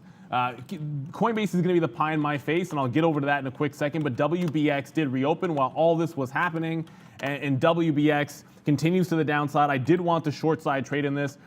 It looks like it's trying to go into a halt as well, so I'm going to try and pick up some shares. It just went into that halt, and I was able to quickly get it. It might have given you a chance off of that 23 area, which I missed while I was trading over in BKKT, but that's the opportunity cost, right? Like, when I'm trading the stocks that can halt on me, you kind of want to focus on them. Like, you go from one to the other, because trying to do 2 or 3 at once is to your peril, because if you miss one fill, you can get absolutely shellacked. So WBX, it's going to be the same plan as usual, get out of half. Just on the reopen trade, and then see what happens. I mean, 15 was where it broke. Sorry, 16 is where it broke out. That's where I think a bottom could be. Brendo, oh my God, 1050. A couple of things, guys, that we were mentioning yesterday. First off, QuantumScape reports aftermarket tonight, having a huge day here. Just made another day high there on monster volume, so QS running. And then there was a couple of positive notes from analysts on airlines today. So some of the airlines, including this one, AAL, having a good day as well. All right. I think we could test a little bit longer here on Palantirs. It seems like it's holding the 60-50 area. So we'll test that. Did we just get that long? Yes, we did. So we got along there, I believe at 60. Yeah, 60. So we did take that long. We're going to test Palantir through 50 again. If it breaks through 50, we'll get out of those 60s and then just take that hit. But yeah, so DraftKings, damn it, like I just wish we didn't break that 49. We'd be monstrous right now because we did take another position here at 49.10. It breaks 49 and we got out. But now it's rate testing again. Huge move upside now for DKNG. So yeah, putting definitely a smile on my face. Thank you so much, Mud, right there for, again, renewing 8 months, man. Congratulations. Thank you for Mud. I hope that it's been a profitable 8 months and hope you learned a little bit there. BRPM looking promising. We will look at that for sure, Meme Lord. So thank you so much for that as well. We will take a look at BRPM as well. But right now, DraftKings starting to fall down a little bit. So I'll do this one, man. And I'll be happy, but I'll flush it down. I'll flush it down the toilet because, look, obviously Fun was a winning trade. It doesn't mean that I enjoy the fact that when they drop these offerings on you, traders right at the open there, like that's a fun thing to happen for anybody. You know what? Pardon the pun there, but it is what it is. We've seen this now happen multiple times, and I don't know whether 5 is the bottom. I got out in front of 550 thinking that was going to be a bottom, and it just went to 520. So Fun continues to flush. There was some sellers. Now remember when it broke down here at 7 even, it was consolidating, and there was a big monster 100,000 seller. And then when it broke, I typed in the chat, someone is following this down with 100,000 shares, and then it capitulated, and then the news dropped. Yeah, because someone didn't know what was going on or what was going to happen. Whatever. Someone always knows these things. So WBX, I am now waiting for it to reopen at this point. Looks like it should be a 10-minute halt. While all of that was happening in BKKT and getting the shares on the halt down to WBX, yeah, I mean, you can probably have guessed that Tesla broke that 1050 and I didn't get it. So all the way up to 1063, your new current all-time high. Wow. And probably not done. I mean, I don't know. We can just start making up some numbers out there. I'll throw out a number for you. 1088, because that's a nice 100-meter time. So 1088. Let's see what happens at that. I don't know. I'm just making shit up at this point. Yeah, 988. Nice time. No, I'm not, well, I mean, 1088, a great, that's great time. I was kind of trying to throw in my PB in there, just like low key. But if I ran 988, I probably wouldn't be here. No, probably not. DraftKings, NVIDIA. Wow, great move for NVIDIA. We could check out on AMD here as well because, wow, AMD. I mean, we are just like, you know, the PAs here, the personal accounts are just going nuts today, man. AMD, NVIDIA starting to go upside, man. Palantir going upside, well, was going upside.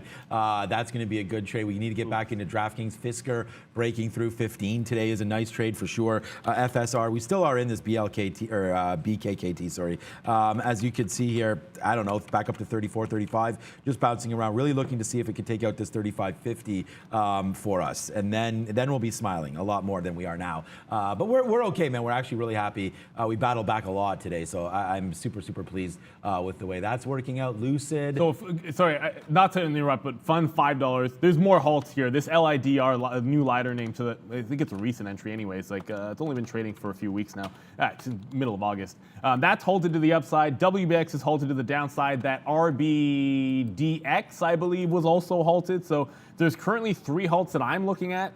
Tesla at all-time highs and Fun at some absolute disgusting bottoms. And look, I can talk about Coinbase. I bungled that one like as badly as you can bungle a trade. The dip buy should have been very, very good here. And sometimes you rush things. The structure of the trade, I guess it was, I can go to the 15-minute chart. It'll look a little bit better for you guys. Yeah, the structure of the trade should have been simply, as it broke this support in this 320 range, found its bottom at that previous high here at 317. That should have been wait for it to turn instead of just catching the falling sword, which gets you into trouble because then you have quick stop outs that look ugly. But if you let it bounce off that level, it's now recovered a good $10, but I messed that trade up. BKKT, I'm staying away from it unless it can hold a bit above 35. And there's that WBX on the reopen. It halted at that 20 area. I had 20.33. I always take it out at the reopen. Why is it doing that? Yeah, there you go. So it really only gives you like 19.30. That's still $1, but if I think it's going to $16, let's see what happens. I'm looking for a possible re-entry point for me in front of that previous low at 22.90. So if it can hold this 22.90, 23, I'd reload. Otherwise, let's just hold out to see if it can get back to its morning breakout price of 16. Brendo? LiDAR, guys, is a former SPAC, just converted. That's why it's a little bit new. Here's the one that we've also mentioned in this group, a LiDAR company. They're all up on EV strength today, so LAZR as well, 3.6.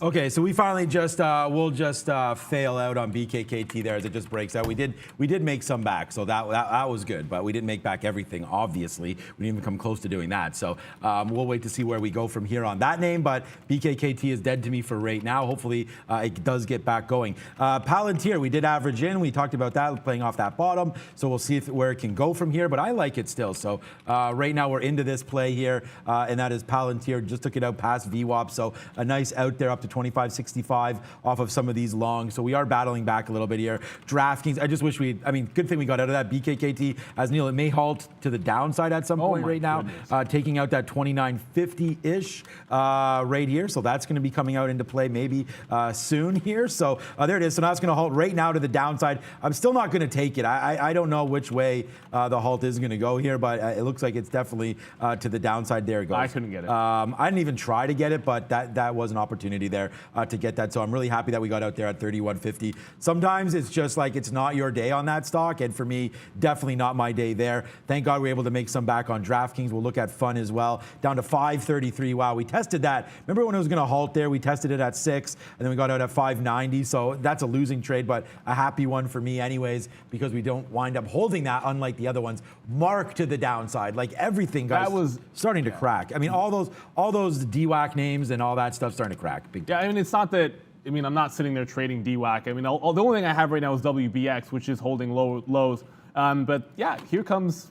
I mean, I don't know. I'm just sitting here staring, and I tweeted this out saying, if you range trade, now remember the structure of the Tesla trade in real time was playing off what it did yesterday for that bounce, and then looking to cover within the range, right? So you get some out here in front of the 30s, you get some out in front of that high, and then with the intention of then angling a high break here, just saying if it takes 10.50, you can play that trade. I missed that breakout, and this is what happens. You range trade on a momentum stock, and you're going to miss out on double the move here as it does get to 10.75. So Tesla 1100 today at some point. Wow. I mean, I hesitate to say it, but remember, yesterday, if you took 998 change the first time it got to 1,000, that was your only chance at a real winner, and it gave you $10, which is not a heck of a lot. So if you try it the second or third time through, usually that means capitulation. Speaking of which, the thing that makes sense to me right now is just to hold on for the absolute target on WBX. So if I get $4 on that, I'll walk away from it and look for the next trade. I'm still looking for that reopen on BKKT. I want to feel like there's a chance on the offering that you can catch a bit on Fun, but it just tried to bounce off 5 even. Now it looks like it's retesting it. I just think it's a bit too early here. Instead of jumping out in front of this, some of these names are still capitulating and falling into the downside. And speaking of which, that DWAC is breaking lows here at 76. Now, not 75. That's why I'm just holding on to the one short that I have. 75 break. I mean, 65 is your support level if you pull up a 15-minute chart or maybe a 3 and get a couple of days worth of action there. So there is support, I think, on DWAC at least at 65, but these are all starting to get cracked. And I got one short in this WBX, which isn't even related. Yeah. What WBX was? What was that? That's I forget what that story was, but WBX, nice move there today for sure. And then there goes DraftKings. So yeah, we'll hit the home run on this name after all. We're defending these bottoms there. Whoops, what did I just do there? I called up a Windows option. Okay, right there back to VWAP. Now we're basically out. We have 10% of this position left at 49.09. So a nice win to the upside here, but we did bleed early on this name, and then it wasn't bad. We took about. On average, that was a big print there. That was a big print. We probably took about $1 and change hit on there. We'll see what it shows on the board. But we are now back at clearing that VWAP, so that's pretty happy for us. Wait to buy some dips here. But I'm not impressed with the way DraftKings traded today, honestly. It's still up 6%. Still a great trade. I just thought that news might have spiked it a little bit more and shouldn't have even gave people an opportunity to buy down here. But I mean, we took advantage, but we also got stopped out. So a little bit of a dirty move there for me anyways on DraftKings. Wish we would have been able to not, like it just, if it doesn't break, like we got out at 40, actually we got it right away at 48.90 or so off on that break. And we would have, yeah, you know what? We would have had to hold that a little bit too far, man. 48.70 to the downside. Yeah, I'm pretty happy, but oh man, there it goes.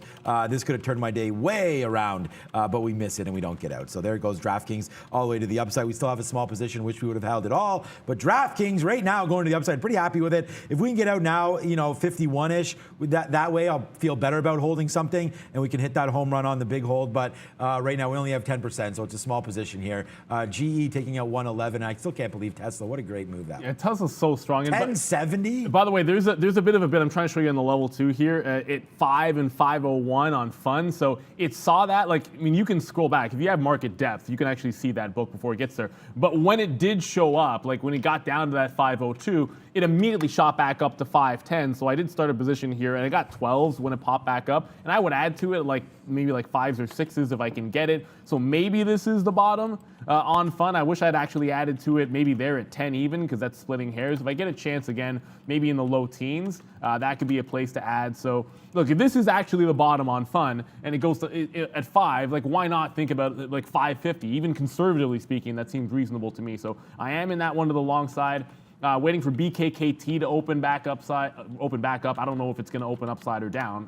It's all speculation. That BRPM is making a secondary move. So this spiked right at the open, failed at $16. Might make a bit of a double top here, but I found myself still not wanting to overtrade. There's your BKKT reopen. 29 flat, I think. 29 flat, so not really doing a heck of a lot there. I mean, it still hasn't broken that bottom at 27.5. If that goes, watch out below.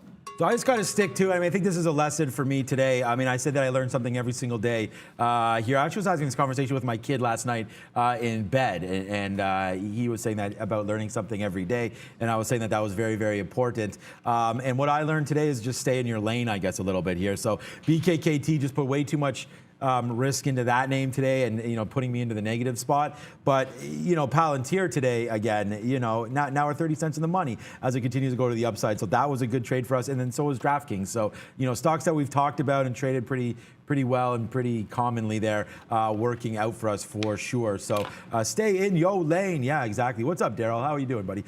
If we have guest traders of the day again, I'd like to have Daryl come through again. Okay, so that's that trade there. Tesla. We still need to be looking at Tesla. I don't know any levels. I'm just sort of waiting for this thing to drop down. 1,100? Yeah, exactly. Like Neil did here. This is still up 500% or so on the year, if not more than that. So a big move upside here for Tesla today. And I'm glad Neil got it on the dip down right back up to 1050, but wow, 1075 and still motoring right now for that name. So DraftKings 75 cents in the money, Palantir 24 cents in the money. Let's find something. Facebook, that's what I want to talk about quickly. 324. So we take out this 324, we like it. Facebook's down now 1.69%. Good opportunity here to trade through on Facebook. So we'll see if it can make that money back to the upside. Taking out 324 here actually doesn't look that great, does it? 324.25 maybe. We won't hold this one too long, but I feel like we've made a base. We did miss that very bottom. Let's see if Facebook can get back to green today, guys. Yeah, and speaking of green, I don't know if fun's going to get green today. No, I know it's not going to get green today. Let's be realistic about it. It's just been cratering. Someone just said, look at US Steel, and I didn't really see much of anything. But fun, I was able to add in front of that 5. It's now retesting that bottom. I got an 09 half price, so you can say I'm risking 10 cents, but there might be some slippage beneath that $5 level. So it's actually risking maybe more than that 10 pennies. There was no chance to get BKKT when it took out the bottom. I tried. It went all the way down to 25, so it would have been a quick winner if you could have had that bottom break, but there was no chance to get it. I canceled. I don't want it on the way back up. So I'm either getting my entry or I'm not. I did not get it on that breakdown. You guys are going to get Brendan. Time for happening now. Let's go. Hey guys, yeah, 10 o'clock, the board showing a bit of a mixed story so far, although we are trying to get back to positive territory overall, top to bottom. It is the NASDAQ here leading, both the composite and the 100 nicely positive, S&P about 0.5% to the upside, the Dow lagging ever so slightly, but remember we were at all-time highs at the close yesterday for the Dow. So bit of a pullback here. UPS, we were talking about in the pre-market, if you joined us, did give you a really nice move through 212 to 220 right out of the gate there. We are consolidating near the highs there after earnings for UPS. And yeah, Progenity all the way back. This was pretty impressive to 650. It's at 340 right now for PROG, guys. I mean, Prague, like it's definitely, that 350 level looks like it's going to be an interesting one. I should be over trading it. I'm looking at this WBX where I did, like I took some out in the open for $1 and then didn't get any out when it cratered to 1730. Maybe should have taken that. It's now creeping back to the upside. I don't think this is wrong until it gets to this 23 range. So at this point, I can't really add to it. It doesn't make any sense to add to it unless it's closer to that price. And so as much as it's consolidating, at this point, I'm holding for 16s, or the only place I'd add is a couple of dollars higher, and got to respect the fact that the range could just be that big. And then Prague, I know you keep saying Progenity, but Prague, it just keeps on wanting to hold this 350, but it's breaking it every single time. It broke it in the pre-market, and it just sort of breached through now, getting to 45. It's still a lower high, and there goes Fun. Yeah, Fun all the way to the downside there. It broke $5 and just absolutely smoked it down. I mean, I'm sitting here. I got short on a pop there at 85s. I was able to get, so we'll see what happens. But I mean, Fun just, it doesn't feel like there's a bottom on this thing. It's just crazy. So Prague is holding up a heck of a lot better than Fun is, but even then, it's stretching to those lows. At some point, either 350 holds or it doesn't, but I'm not going long on Fun at this point. I'm just only going to think about those momentum shorts. Yeah, BRPM now up 34% as well, and still trying to make some moves here. Just looking at, again, it looked like a decent move, but let me go to a 1-minute chart here. I haven't made any trades on Ethereum or anything today, but we just did crack below some of these lows here, 41.70, touchdown 41.40, and now going back to the upside. So you can watch out for ETHE, BTBT, things like that, if you are looking to trade some crypto names. Okay, so Palantir just hovering. That's 25 cents in the money, but the big one for me today, obviously, I'm still pissed off about BKKT, but whatever, we'll move on like we've been doing, man. And I was just saying, I had 4 times the shares down here that I normally have on DraftKings, and it just sucks. I was saying to Neil that sucks I got rid of them, but whatever. All the way to the upside. That could have put my day right back in. You know what I'm really surprised about is PayPal. Like, PayPal's still down 9% from that squash deal. They were at about 268, 270. They were, I think they were going to be coming down anyways, but it's still only at 245. So PayPal continues to disappoint here with the NASDAQ up 1%. So I'm wondering what's wrong with these guys. I think I was reading a little bit that there's some analysts that still think that this deal could get done, and that PayPal's just waiting for, you know, an announcement or something like that, and for it to fall further. Just to wait. Yeah, exactly. Pins, maybe they get pins to fall further. Yeah, exactly. Maybe they, well, obviously, yeah. Maybe they get a better deal on pins or something like that, and I don't know if they like that. So I don't know if anybody likes that for PayPal, but you can see right here, nice little fall from grace. Forget about these highs, 310. I mean, you know, I don't know if we'll get back there right now, but we still are in some nice buying opportunities right here for PayPal. So I think that's something to look at. I'm just really, really surprised that we're still negative on this name here today after what was not a big day back for them yesterday. I mean, if we zoom in, sure, they made some back, but it wasn't huge. So yeah, right now a little disappointing now for PayPal, but we'll wait to see where we go from here. I'm just surprised we're not a little bit lower than this, guys. So it just continues to go down. I'll go gates of hell for fun. So I tried a long. I mean, we were shorting it at 7, and then I decided I had to try longing it in front of $5. You see 5 break. Now I'm short again in front of 5 at 485, and you're testing 450. So it looks like fun is just going to continue falling until oblivion. I mean, I don't know, like not oblivion, guys, but you're right into like this 450 area where we're sitting. If you go a couple of days ago when this actually broke out, like its first area of support was 450. Like that was your first one, and you got that right early in the pre-market. If it breaks this, like what are we talking about? Going all the way to previous day afternoon, like when nothing was happening at $2? It just, I don't know what levels to even talk about here. It's just pure momentum. If 450 goes, I'm holding on to a little bit just on the off chance that we can get it. That WBX, I gave you guys the reasons why it didn't make sense for me to reload on the short unless it was closer to 23. It gets up to 21.75, like very, very close to where I would have liked to grab it. Some more shares. I don't do it. It's now pulled back into 18. I'm going to go ahead and cancel this. Like if it can't break 17.30, I might just end up taking a couple of bucks out of this trade because I don't know, like my read on the reentry was wrong by about 50 to 60 cents. My read on how far it was going to go down was wrong by a little bit. So if I can just take it out for a couple of bucks and move on, I'll go ahead and do that. Right now, I mean, I can't really complain with either of these. I just wish I had gotten myself 2 things should have happened. DWAC, which is leading this charge, right? Like it had Prague.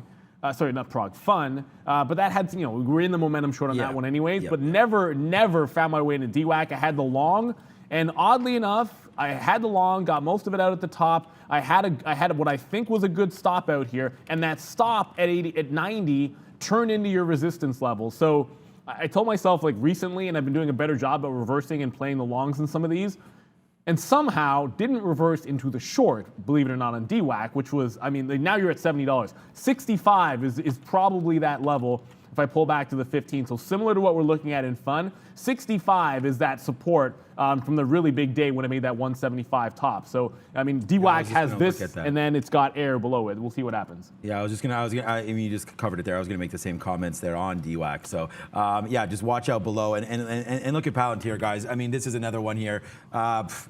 Again, we got ticked out there, but we didn't get ticked out that many shares. Now it's starting to go back up to the upside here. So like we keep saying, man, stay in that lane and you'll be fine. As Palantir right back to the upside, we're really, really happy with this name today. All right, so Facebook, I guess, didn't get us into that 324. How low are we now? Still hovering around 323. I like a 324 break. Let's just get through a lot of this crap down here and then make a move to the high side. I'm thinking about buying this right now at these levels and just holding out for this bottom. It's just with the momentum here, especially on earnings, I'd rather be right than sort of be lucky buying these dips. But I think down here 322 would be nice. I'll think about slipping a bit in there and then just using a 321 as a bottom. But here we go. If we could take out 324, we do have the long in there. So we're going to punch the ticket long if that does come through there on Facebook. So I like it, but still needs to come in for that 324 long, down 1.73%. Like I said on the sticky note today, I thought that the quarter was good, but not great. So definitely getting hit a little bit there on people taking a little bit of a shot there, I believe, on earnings. It was beat down a lot. I still think this represents great value down here on Facebook. I'm not buying any more for myself right now, but we do have Brendan with some more news. Interesting note on GameStop out there. Not a terribly exciting trade today, but they have hired, guys, an NFT and Web3 specialist to push towards future endeavors for GME. So it did spike up on that, but we're all the way back. Still up, though, on the day for GME. So a couple of things. One, I'm now out of Fun. Looks like that 450 was the bottom. I see there Mike talking about Fun broking the 9-minute EMA, but it also held 450 on a dime. So that 450 level is held. DWAC doesn't get to 65. It holds 70 even. So let's see if there isn't a bottom here. Like 450, look, I tried 5 and that failed miserably for a long.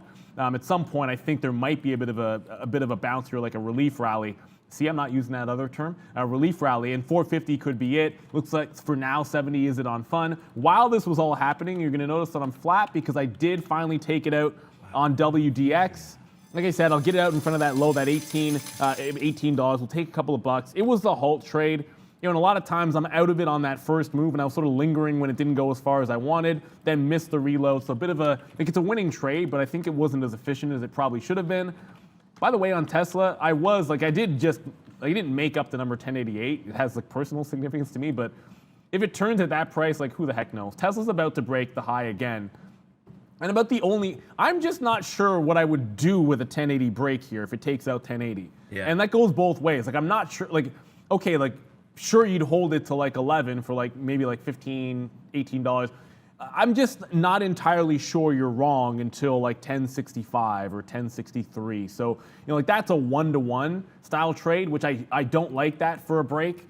So I'm going to leave Tesla alone here. It's obviously going to look horribly.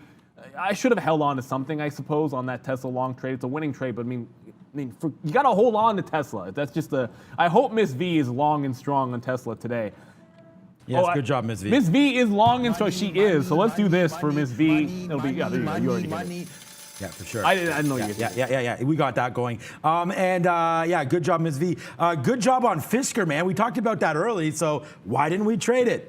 I don't know. And there goes Fisker rate. We even mentioned that early on when you were talking about Tesla in the pre-market. We talked about NIO, and we talked about Fisker breaking through 15, and rate upside now. So we're nicely in the money again on the personal account in Fisker, as this is a name that we've liked for a very, very long time, but it just can't get going. But now it seems like finally here on the daily chart. As you guys know, we just cracked through VWAP there, the 50-period moving average on Fisker, and now we're looking to take this out at 16. So still more to come here on Fisker. I don't know, where exactly we're expecting this thing to go, but there goes Facebook right now. New position alert. We are long above 24 now, so let's see if this one can go. We can get this back into here. That just wicked to 325. I'm not sure, but we'll take $1 on the first bid if we can get it. It's kind of not moving, so that's why I think that if we can get this, we should take it. We're long at 34.10 right now, so we'll wait to see. But if it drops back into this area, then we'll be concerned. But right now, 325 is what I got on the watch right now for Facebook, guys. 325 flat. We'll get out of a little bit, and then we'll see if we can't hold the rest for hopefully a move back to VWAP. Yeah, this is VWAP, which would be 326. So let's go Facebook. Our first position on this name today.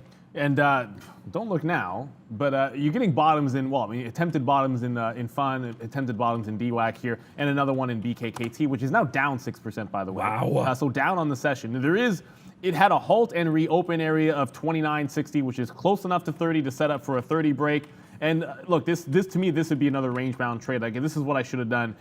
We did this 30 trade last time here at 30.25 and then took it out, but I actually made a mistake of going long at 35 even. So this time I'm only going to take the 30 break if it comes in and then scalp it out the same way that we did the time before. So let's just be very, very, I want to be very, very disciplined about this, not trying to hold on for any kind of home runs here. Brendo's got more for us, another name. All these LiDAR sensor stocks still very strong, guys. Microvision, the latest one to pop up on huge volume. Right now, through 9, they're on the way up to 955. I mean, there's LIDR, there's VLDR, there's MVIS, the whole group going, guys. That LIDR, by the way, is pushing. I'm glad the second you mentioned, I'm like, right, LIDR. That actually pushed right back to its halt high of 7 even, or is pushing back to its halt high of 7 even and trying to reject it here. So, I mean, this is an obvious level at 7 even on LIDR. It's already had one halt. And look, a double top here. I'll probably short in front of it with a reversal to a long for sure as it gets into this, as it gets right into these 90s. See if I can't pick a little something up here. But that 7 even stands out for a reversal for sure. Okay, the wife asked me what I wanted for dinner there. I was like, I don't know.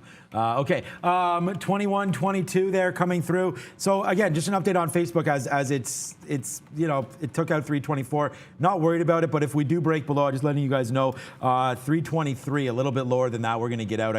I don't want it back in this area because then it will start to dance around and it's just not going to be worth it there because one little tick down, the next thing you know, I'm taking out like 321 or something, and then even though I only have visions for about $1 on the first half or so, or less than that, but whatever. I'm going to take some out at 325. So we can't lose more than $1 on this. This is not going to be BKKT all over again. There goes Palantir. I mean, let's go, man. Let's just explode the money for Palantir today, as it's just now like look like where are we at right now with Palantir? Let's go, man. Up that 3%. Thank you to Trader Prad for said Palantir hat right there, as we are an investor and a day trader in Palantir. So let's go, Palantir.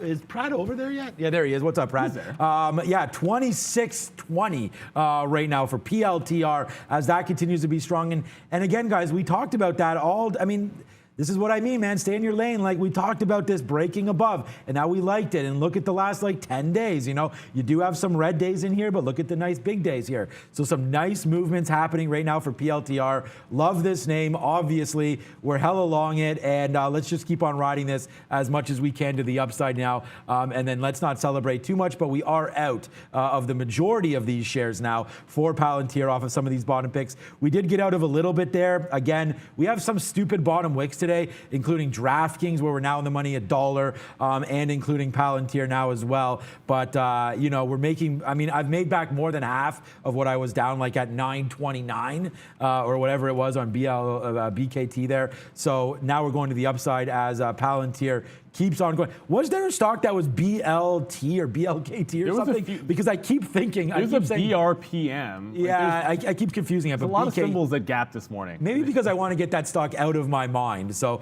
and if you guys are just joining us today, I would love a BLT for lunch. Sandwiches are my favorite, by the way, any kind of sandwich. Look at that. This is what we're doing this morning. Doot, doot, doot, doot, doot, punch in the face. I'm going to go long again, punch in the face again. I'm going to go long again, punch in the face. Anyways, too many punches in the face. What's up, Brendan? Fisker, guys, getting some electric vehicle love as well. 5.5% here on huge volume as well. Relative volume, very, very high on FSR today. Haven't seen anything related specifically to Fisker, but nice move for them too. And we're supposed to hit a key whenever Brendan is good luck here. It's this one. Yay, if you've been following the show, then you'd be hitting a key every time. I mean, this guy. You come from Brendan. He drops hot fire, and then he gives you good luck, right? Like I was sitting. He also spits hot fire. He spits super hot fire. Super hot. But fire. he's not a rapper. No. Look, Country singer, right, that dude's Greg? hilarious, by the way. He's got absolute legend. Look, this LIDR, which Brendan also reminded us that the LIDAR names were moving, or LIDAR, I don't know which one it is. $7 was that top LIDAR. So I got short here at 688. I added to it at 689, and so at 688.5 is obviously my price. It was basically barcoding. Brendan opened his mouth, and it just fell down. Got 71s. I'm sitting in front of 60s. I'll probably cover in front of VWAP. This one's a reverse if 7 breaks. You had a post-halt up high at 7 where it capitulated. It held the breakout, and the breakout was close enough to 6 even to just call it 6 even, although pre-market highs were just lower than that. So it's held that breakout on the dip at 6, which sets it up clean for a $7 break. I mean, we're going to like that one almost every single time. I'm still looking at the idea of getting into a long trade in fun again. For now, it's holding $5. I'd almost rather see this thing retest that 450 just so we can be sure we found a bit of a bottom. And that DWAC, which you want to make sure, if you're trying to trade fun, don't let DWAC break levels on you because clearly this is the lead dog when it comes to that, when it comes to those names. And it's trying to get back up to those highs. So it could break that 75 and you might see fun follow along. BKKT is getting back up to that 30 area where I think, look, I only like that break. Facebook. We had the break on BKKT the first time at 30. It was good. I'll try to take it the second time when it breaks 30 and then basically rinse and repeat the same trade we did before. Guys, we battling here, and you don't see me in this mode too much, but hopefully this can go up to the upside right now, as this is what trading's all about. Let's go. Damn it, it just stopped at 325.50 there. I was hoping that could crack that 50, then we'd get going back to the upside. Wow, that Tesla's still 1075, guys, and doesn't seem to be slowing down any there. We do not have a guest of the day, so we'll be going all the way to 11 o'clock with you guys today. Miss V, when you're ready, I would love to hear about your Tesla trader. Show a chart of what the damage you've been doing today as well. So that would be awesome if we could get that ready to go. Lucas and Miss V, that would be great. Sorry, my mind is always on the show, guys. Trying to give you guys, as is all of ours, trying to give you guys the best show what a turn possible for you guys. NVIDIA making a move to the downside, but NVIDIA, Neil, is so... It's so extended. Like, it's so extended. But look at AMD. I mean, AMD is Brendan, AMD is 127, my man. I thought we were doing pretty good getting out at 119 a couple months, or about a month ago on that daily chart bump. But wow, AMD just nonstop. Like, look at this. This is like, here I am trading meme stocks when like AMD, like 1, 2, 3, 4, like how many days in a row? This has just been a monster off of this 100 level there. Wowzers. I was debating taking some of this out and putting some into Intel because of that price action, but why would I do like 127? Unreal. Here's what we've been waiting for. What's up, Miss B? Oh, I should have had this. Hey guys, what a week for Tesla. Yes, indeed, I've been long on it. So many great long opportunities today, so strong, and I wonder if it will break 1,100, guys. So as you can see, here I have $7 in the money, and here I have $8 in the money, and it just keep going. And also, congratulations to Neil on his long trade on Tesla. Back to you.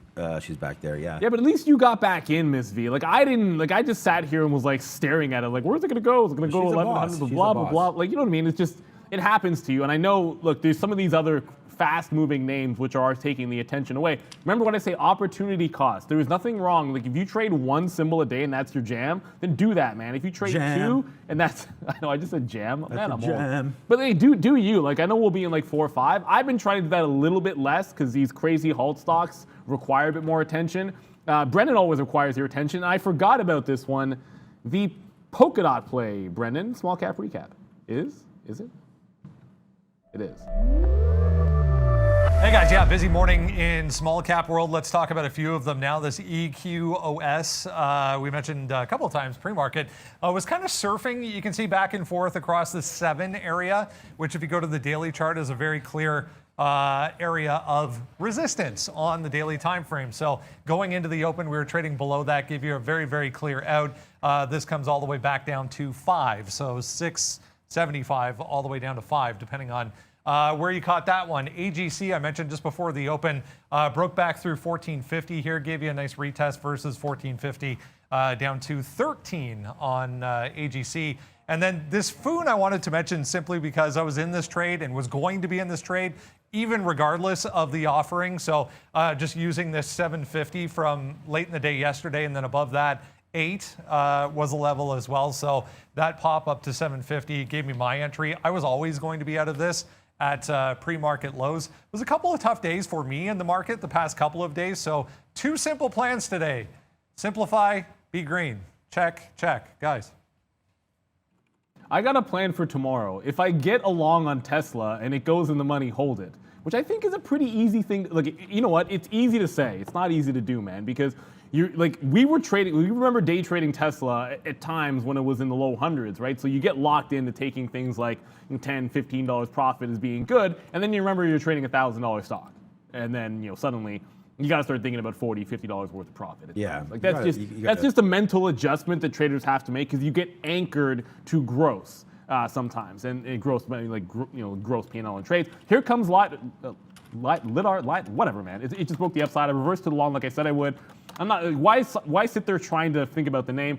I'll scalp some out in front of 725 because the quarters, I don't know what these levels. When you go to the daily chart, that's going to tell you absolutely nothing. The 15 chart's going to tell you absolutely nothing. Like what? $8 will be a level, $10 will be a level. I don't need to tell you guys that even dollars will be levels. So 750 will be the next stop where I'll try to get some shares out. And look, I wanted to go both ways. I did. I didn't get it all out at VWAP, which I kind of said that I would cover if it got close to that VWAP. I never really had that opportunity as it just barely got in there. So the last of my 7 even, my short at 690 was a losing trade, and then the reversal into the long. Like I said, this is just something that I had to get better at doing. So I'll drop a back flip. This is back when I was actually bald. Not bald, shaving my head, COVID cut.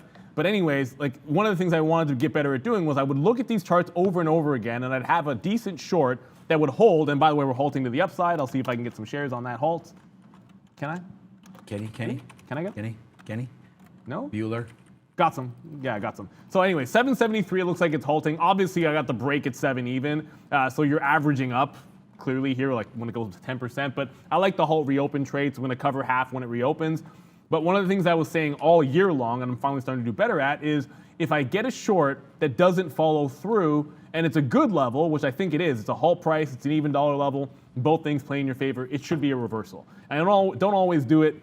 This is why you always have to evolve as a trader and trade what makes sense to you, right? So if your levels are good, sometimes they're good for both directions, sometimes they're good for multiple days, and you want to make sure you're capitalizing on that as a trader. So we're in a 5-minute halt here, I want to say, because it's a volatility halt. I'll take half out on the reopen and then see how far it can go. I mean, $8 is an obvious level, but that's 25 cents away. And from there, 10, who knows? DWAC, by the way, I guess is that bad? That's still a bit of a thing. It's actually, DWAC is now back down to $70. So DWAC continuing to head to the downside here. I'll wait for this reopen. It's the only thing I have on. DWAC headed right back toward those lows. 65 was support.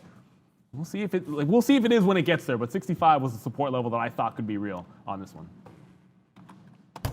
Fail. Facebook, fail. It tried to go, and we sat here. We saw that 323.50, man, and I think we were actually watching it. It tried to break it, and it was just sitting there break, and it didn't break, and then it just tanked off of that 323.50. Sorry, 324.50, which is, if you zoom in here, I should have taken a piece out there for 30 cents, but we wanted a hell of a lot more than 30 cents, so we didn't do anything about it. But right now, as you can see, That should have been out a piece there, but instead we get it all out. As like I said, man, we're not trying to hold this to be any sort of a hero here. I didn't want to be involved in the middle, so we tried to take the break, didn't work.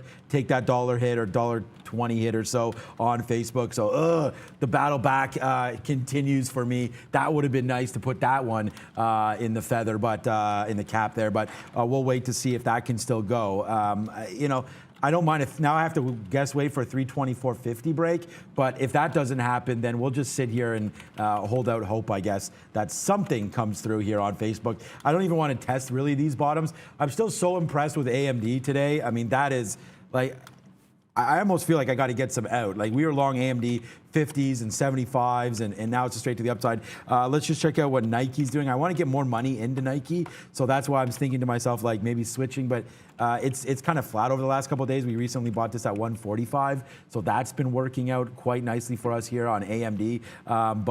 Yeah, still to go are some of these names, so we'll have to wait to see what happens here. But Nike, Nucor, recent buy, Tilray, things like that. What are you looking at?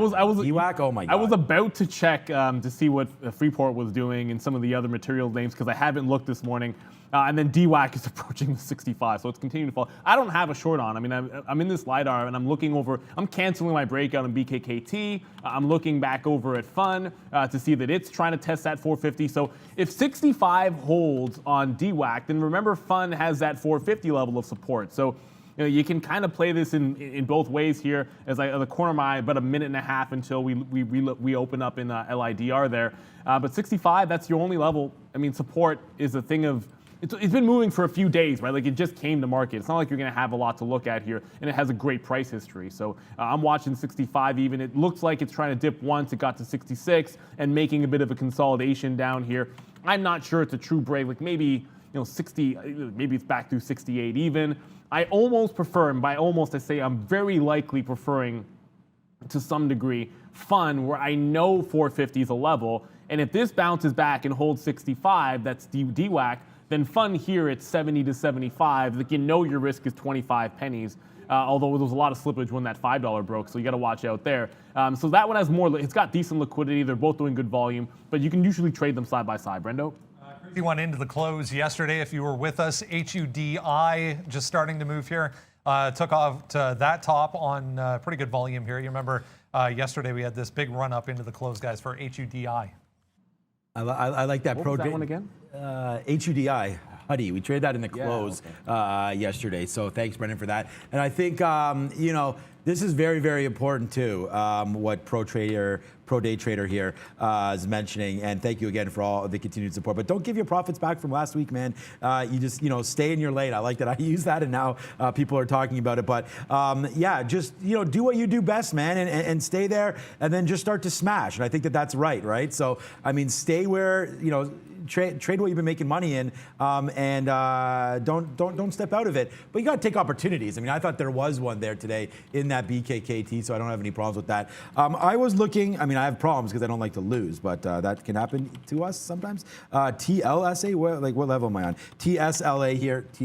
LiDAR. LiDAR opens back up here. LiDAR. I don't know. Whatever, man. I took half out in front of 7 even where it opened. It just broke 850s briefly. I covered some in front of 850s. I mean, the higher it gets, the more you think about the halves, not the quarters, because it's extending further, so you extend your range. I was half joking when I said that $10 level. It looks like it is trying to pull back in. There was a 10 on the daily. Maybe that's a bit of resistance. Who the heck knows? Below this halt price, a lot of times I've been trailed out at that halt price 7. The halt was at 773 because that's my current price. So I'd give it a little bit past there. So I'd say 750 on these. At this point, I'm kind of looking to see if it halts up again, at which point I'd cover. Otherwise, I'll give it to a 750 on the rest of these shares. And like I said, it's been a battle for me to actually take longs in some of these because, look, ultimately, like these are going overextended. And when I think overextended, it just seems easier most times for me to structure a short trade from risk to reward. But every now and then there are long opportunities, especially off the halts.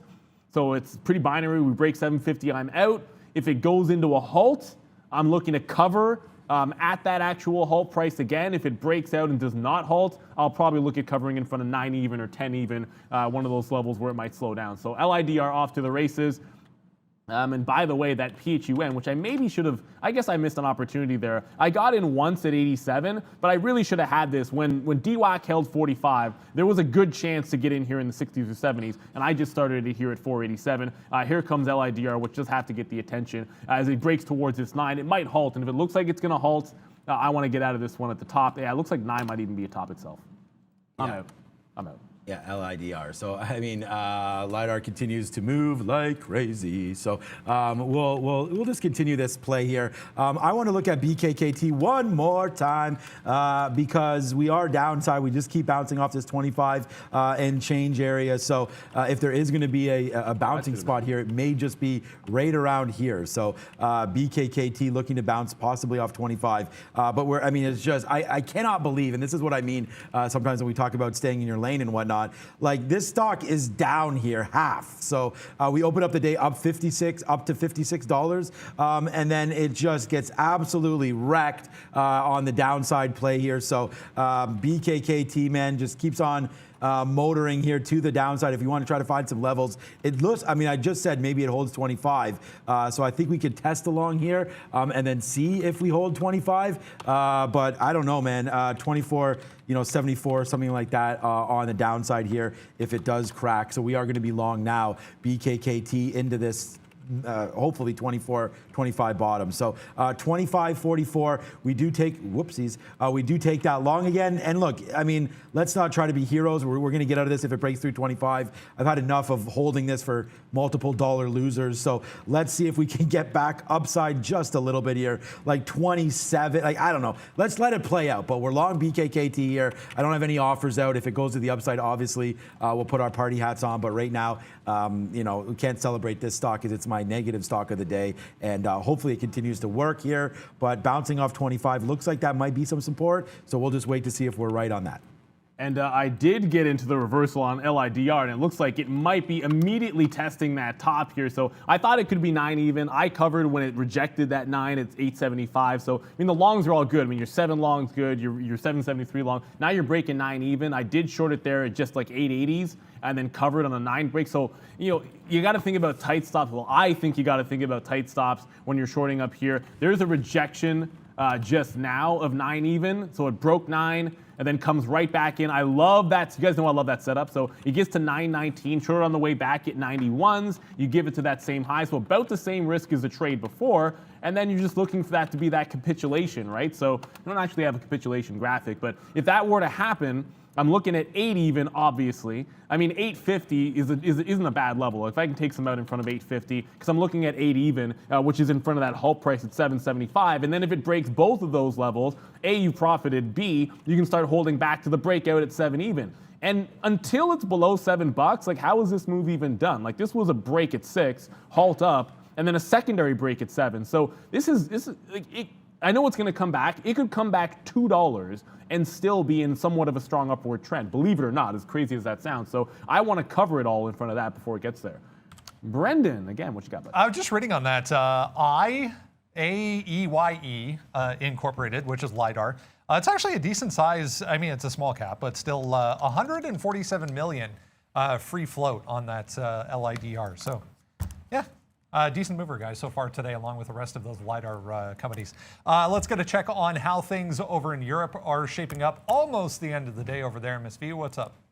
Hey, Brandon, European markets are positive, supported by strong earnings. Bank UBS trading in Switzerland is up around 1% after beat analyst expectations in the third quarter. Back to you. Yeah, a bit of a choppy day overall for markets, but obviously a positive one, guys, so we'll take it.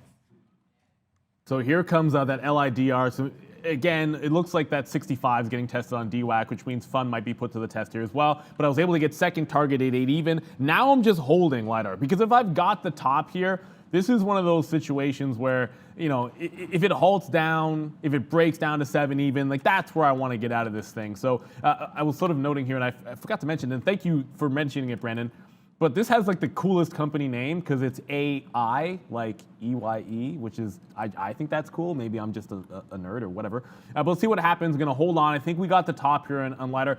And one of the other reasons why it makes sense to reverse, and I've said this like time and time again, and I keep repeating it because it's actually pretty important, I've found it's a lot easier to find those failed breaks and find those turns if you're invested in the notion of a long. Now, whether that's you're paper trading it to the long side and looking for those turns and doing it that way, but you can kind of just be staring at it without interest. But think about, where do people want to cover? And it's like, oh crap, this could be a top. I've got to make sure I get my shares. Those types of things. And when I got out of it, I immediately started thinking, yeah, that actually could be a bit of a top, even though I was waiting potentially for 10. So LIDR looking pretty solid. DWAC just held 65 area a second time. So it's now making a second bottom down there, which means I want to add to my fun position to the long side. I just picked up some shares here. I mean, I just looked over, still above that 475 mark, which is a higher low. So fun putting in a higher low. DWAC so far holding the bottom. So if this is the bottom for DWAC and it retraced to 780, like there's no way fun doesn't get back above $5, which is kind of what I'm thinking here. And it can go to 525 and I like the risk reward. So I'm long at 485, but I'm keeping an eye on DWAC. I don't want this breaking that low of the day. The good thing is, even if it breaks a low, you've got cover on fun till that 450. Just checking back in on Tesla because, you know, that's the greatest stock in the world apparently. There's actually a lot going well today. The NASDAQ's up 1.2%. The ES is up 0.6%. So as I look at my quote board every now and then, it's like everything is pretty good today. Tesla, 1087.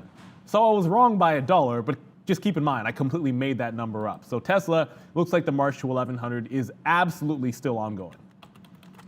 Yeah, I mean, the march to 5,000, I mean, the march to every number is ongoing.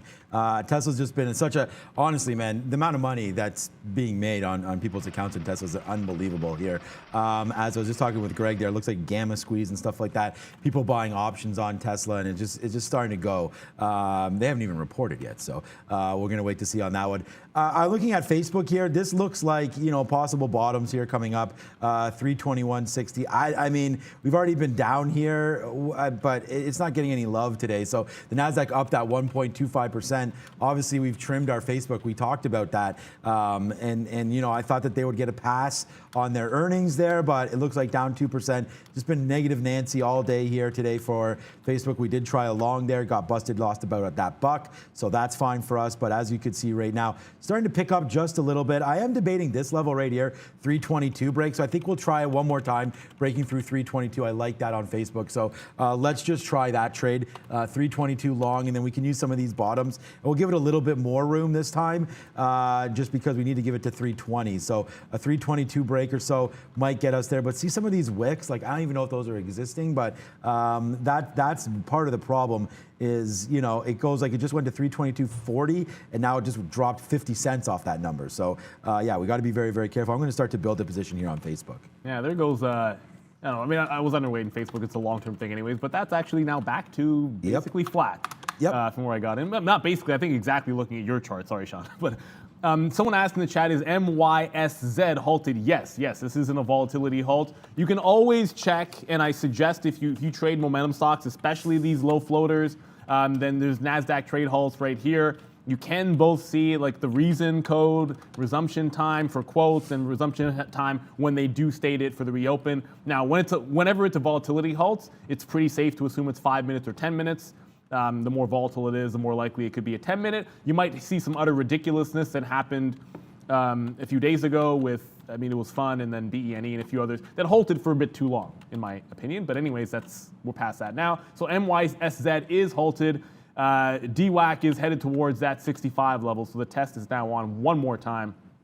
It might be several times, but the third time it's testing this level. It hasn't actually broken 65. The good thing is, for Fun anyways, it's actually holding. I got 85s long, as this is holding 482, 483 area. My LiDAR is holding up at 8. It's about 80 cents in the money, but I kind of think I've got the top. It has yet to break out the bottom of that pre-halt price. But all eyes for me are on DWAC now, because 65 was that somewhat significant level, and I can quickly show you guys. This is what I mean. If you go back to when it got to 175, that pre-market level is that 65 bottom, and it held a higher low twice that same day. Ignore that wick, it never happened. From here, you basically have the gap to 50 when you were trading on that first day in the afternoon, when it was at 40 to 50 action back and forth. So quite a significant gap if it breaks to 65. All right, so we are just, like I said, we're taking a risk on Facebook, so we're not just going to punch in. We're going to just start to try to build this position to the downside here. So we're going to give it back down to 320. So we'll build a small position here on Facebook and see how that goes. But without any further ado, it is Sector Watch. The screen looks pretty mixed there, which is a little bit surprising. The ES is up nicely, and so is the NASDAQ. Let's get more from Brendo. Yeah, 0.65 for the S&P, guys. We'll have a look at some notable weakness up here worth making a mention. We'll start, though, with the tech group here. Some of the hardware equipment makers in the red. HPE's here, GLW, STX, and NTAP, all kind of 1.5 to 5.5% for GLW there. To the downside, a net trying to offset that 4.2. That's NVIDIA, 7.8% now, 3.4 for AMD. Intel on a downgrade today, notably in the red. For Intel, down 2%. So complete opposite story. Over here, Lockheed Martin reported pre-market this morning. They're down 10% on the day. HII, GD, LHX, NOC, to name a few, in the industrials group that are pretty negative. UPS, we mentioned as well, decent earnings for UPS, 2.4 for AAL, and FedEx as well, having a good day off of that report. So transportation names are strong. This is all the retailers. Amazon here, 2.7%. Big move for Amazon today. Gap as well, BBY 1.6, Tesla 5.5. We talked about that. These are all the travel names. So hotels, cruise lines, all the normals are here, all in positive territory. Helping lift the consumer discretionary group to a very, very nice day. Where did the banks go? Here they are. Bro, not Bros, but BRO reported 3.25% to the downside in the insurance group. Diversified financials are all positive. Wanted to mention quick, material stocks bouncing back after weakness yesterday. Same with energy again, trying to help offset, but only 0.63, guys, for the market. Back over to you. Because I already used the GOAT one, we'll use this one. Thank you, Brendan, as always. Lockheed Martin, I did not see that one coming. Remember in Intel's case, Global Foundries comes, and I said I was going to check to make sure what day it was that the IPO is. I didn't. I'll double check. I think it's Wednesday or Thursday. It might be tomorrow. But either way, that's going to be that was the name that they were rumored to be buying. That Global Foundries was like no. So big time competitor for them. LiDAR broke that halt price. I got my bid in front of that 7 even. So if it continues any further, I think we got this one. 65 has now held pretty successfully on DWAC. So I mean, I can show you DWAC here. It's several times it's tested 65. I've opted, like I mentioned, to make the trade in fun. So every time I saw it bouncing off that 65 level, I've basically been just adding in front of the higher low on PHUN here. So I got a 484 long. I mean, I've essentially been buying 85s just wherever it happens to be when I see the turn in DWAC. And what I like about it is this had a 450 support and a higher low. So I still feel like if DWAC jailbreaks, there's a safer structure trade to be had in fun, which has tons of liquidity. I will scalp some out here. It's a 485 long, so of course I'll take some out in front of 5 even, in front of 5, probably 15, 525, all the way up to VWAP at 550. So let's see if it can go. I feel like this is a safer way to make the play. But if DWAC breaks, you're going to be in a lot of trouble here to the downside. LIDR now at 750. That's continuing to flush. Maybe I got the top. We'll see. And then Tesla. I mean, it just... Now it's okay. Yeah, can you guys see this? Where is Tesla? No, that's Tesla. It's going to be hard for you guys to see, but I just want to quickly show because this shows like high of the day, 1088. There we go. By the way, I entirely made it up. I said 1088 because it legitimately was my 100-meter PB time. Like in no way did I actually think 1088 would be a high, and I still don't think it's going to be the high of the day because does Tesla show any signs of slowing down right now? Probably not. I just cannot find a long that I really like. And I had one and I didn't hold on to it. So that's my day on Tesla. Gets to 1100. I mean, there's probably going to be a little bit of something there for a trade for you guys. Just going to go back to, because I know this BKK is a bit of a thing.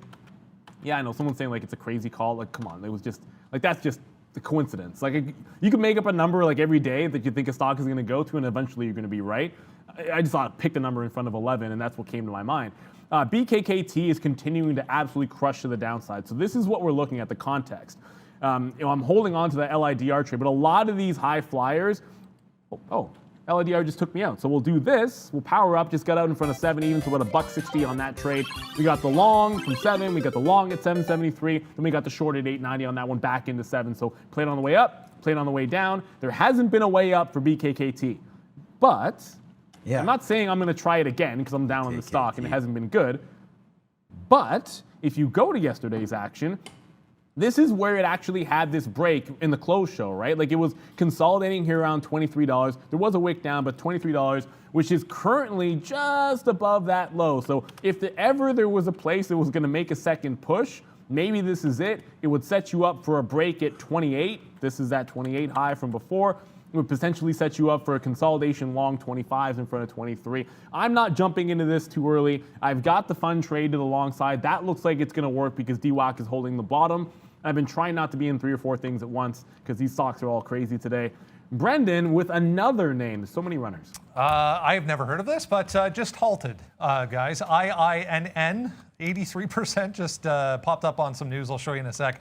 3 here, 440, just halted to the upside. Inspira Technologies signing a strategic agreement with WAAS Group for the deployment of some art systems in Spain and Portugal, guys. So another halter for you. Man, like I'm sitting here just looking at NVIDIA now up 8.5% at 251 and thinking like, why the hell am I trying to bottom pick Facebook here when I just basically just close your eyes and buy either Tesla or NVIDIA or AMD or something today. And again, they're getting ready for, I guess it's just getting ready for earnings, right? Did NVIDIA get upgraded? I know you came with that story early. I thought Brendan. I saw they were on the board this morning for the upgrade. No, they weren't. Intel was on the board for downgrade. I thought I saw NVIDIA for some reason as an upgrade. No, because I just looked at the upgrade board. Okay. But okay, I mean, they might have got upgraded. I just don't think it was on the board. But okay, so AMC down that 1.13% today, or 1.33%. Bounced off that 36. Like I think that's going to be a level that you can maybe look at here for AMC. 34 bottom, something like that. But we're going to have to wait. Brendan's going to have the NVIDIA news. Yeah, it was actually not on the board, but Piper Sandler with a price target increase there, guys, for NVIDIA. Okay. Yeah. I mean, I remember Brendan saying that, but I remember on the board it was just, the downside there to Intel. But okay, Palantir right now. Okay, so good move upside. We've had this. We're holding that last little bit there just to see if it wanted to go. Thank God we took out a little bit there as well. But each one of these is pretty good. And then we have 10% left as we take out the majority when we break through 26. We let this go. That was a good out, and that was a good out for shares. Obviously, when we always waiting for higher outs, could have came into play. But we didn't see anything upside, so we'll hold on to our 2.5% today and watch Palantir as we've made back about 60% or so of the money that we've lost. We tried to get long down here. This is Facebook not working right now, but hopefully it can. I don't want to get out of this. We're long right now at 321.70, so we're out of the money 40 cents or so. But if we can get back up to this area, 323.50, hopefully take $2 on it, great. Otherwise, our downside is right around here, 320. We've talked about that. And it's funny because I was waiting at 320.50. It only goes down as low as 320.69 right there, 66. So the low of the day, 66. So we're about 10 cents off from taking that. But hey, that could still come in. So let's wait to see what happens here now for Facebook as it is still testing these lows. Can't believe we're down this much, so that's just a little sad for that one. And there goes your 1088, Neil. Sorry about that. No, it would have been awesome if that was the high. But there you go, man. 1088 smashed. If it's a race, you'd rather have 1088 than 1092. But if this is a stock, you'd rather have 1100 and higher. So there goes Tesla. I cannot believe the percentages we were up yesterday, and then we're up again today. There goes Tesla as the NASDAQ. Oh, let's use this one. The NASDAQ breaking, man. We are hell long. I mean, I'm almost in this one. No cash. Oh, you're doing the That's what we think about one? Tesla today. Yeah, it is one of my favorite. There it is, this one here. Here you go, electrified.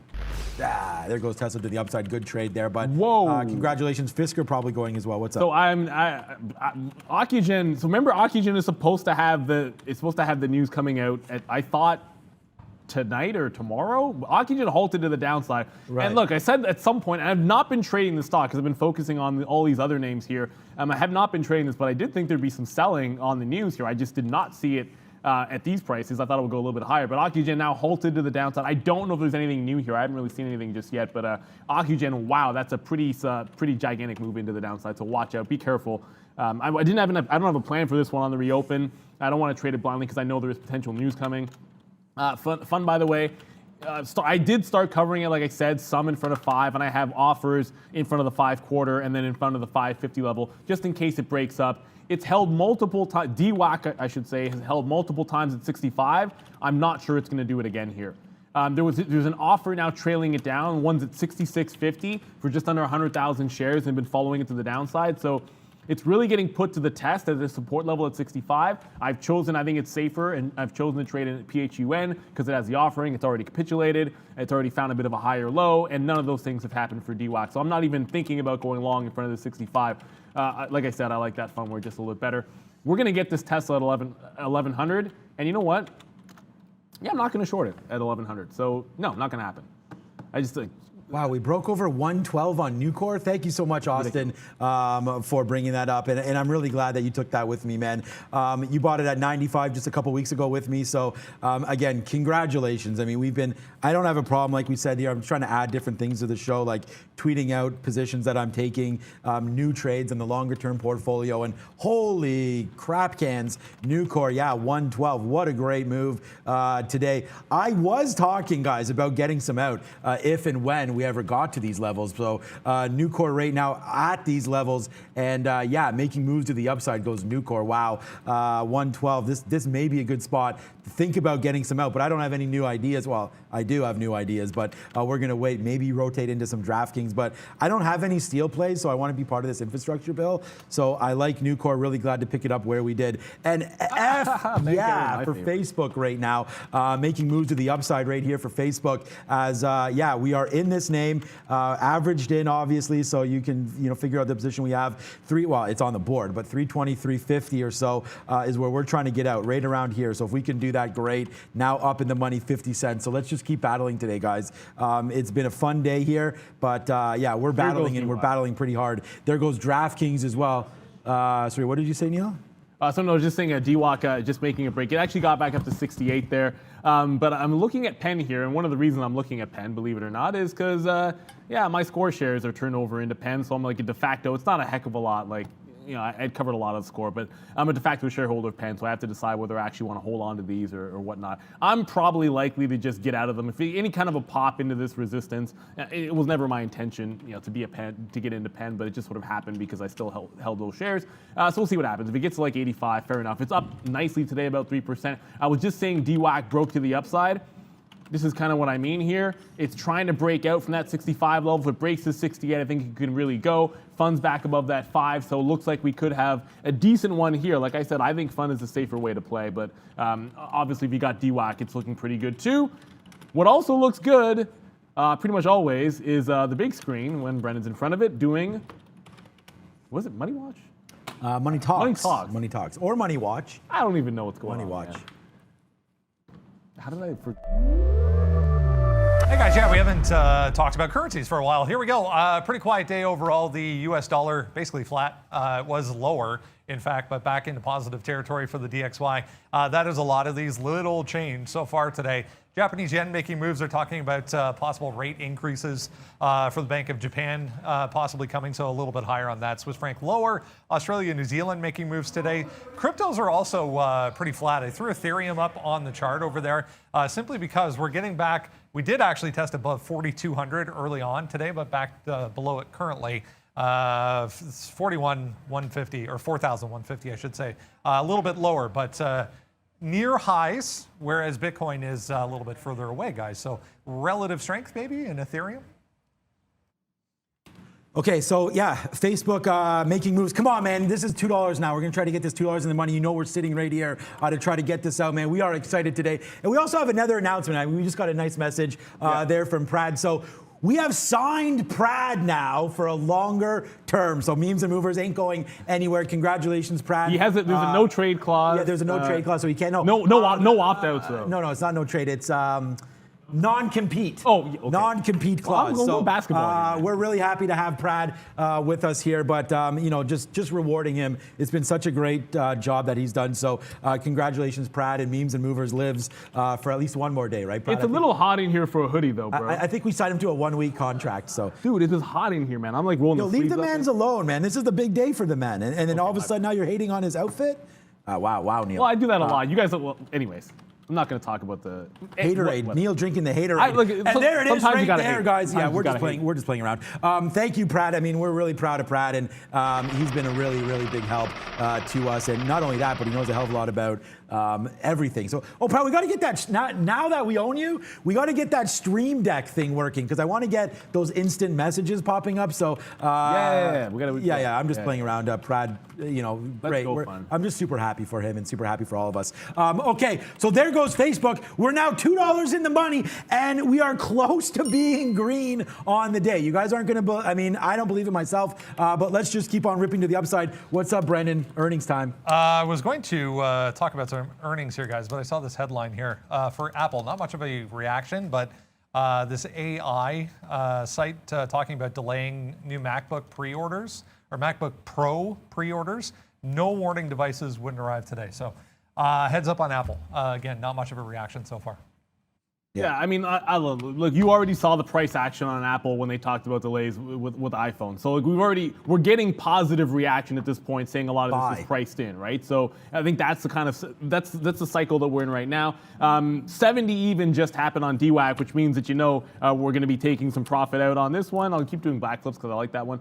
On PHUN, it continues to run to the upside. I should have held on to LiDAR there. It's now halted to the downside. So at the time, 7 even was a bottom, and it looked like a gorgeous exit point. It doesn't look like a good exit point anymore, and now we're halted down and possibly retesting 6 even. So look, you play these for momentum, but make sure you get out. Like I said, when I got out of the long, I was looking for a short trade.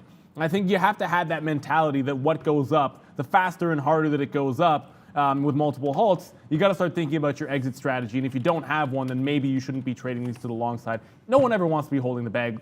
By the way, if you're holding the bag on that DWAC, that 65 bounce is pretty good for you. It's now at 71. So like I said, I have that fun trade, but DWAC also making a bit of a bottom here. Still a ways away from, like this was $92. Or sorry, $91 I was long in the pre-market. Somehow managed to make money on that trade and not go into a short though. Brendo, again, what do you got, bud? The impressive part about this move in chip makers, specifically AMD tonight, guys, they are on this board. So earnings tonight for AMD amongst, all of those. We're at this point of earnings season, right? My 2 largest holdings right there in the middle, and AMD is getting up there too. So Microsoft and Alphabet, my 2 largest holdings right now. Although Apple's probably in there. We did trim some Facebook. You guys know about that at that 330 level. So other than that, man, I mean, we just continue to come back here and rock and roll. And so I don't know. Fiserv there had some nice news. I'm trying to look for something that Boyd Gaming maybe. I'm trying to look for something that Ports, I'm a Pepsi out. guy. Robinhood is there. Two stand out. Yeah, Robinhood you just said, and QuantumScape. Yeah, QS. QuantumScape. I knew there was so QuantumScape, QS. That's a big time mover. Like it's a risky trade. It's just more of a mover. You already said it. It's on the radar because we like to trade things that move. Look, we only have. Oh goodness, we only have 2 minutes to go, so I don't know. Like LiDAR's not going to open back up till we go to memes and movers. DWAC just broke up and then rejected here, and so it's coming back in. I might trim some more of that fun trade, but wow, it's been a fun one. And one more thing we do before we get out of here, we go to Miss V and find out what national day it is. Always a winner. It was a fun morning indeed, Neil. And hey guys, thank you very much for spending it with us. I hope you're in a profitable territory and market is full of opportunities today. Please make sure you like this video. We already broke 2,000 likes. Thank you very much. And join me and Prat to trade the rest of the day. Happy National Pumpkin Day, everyone.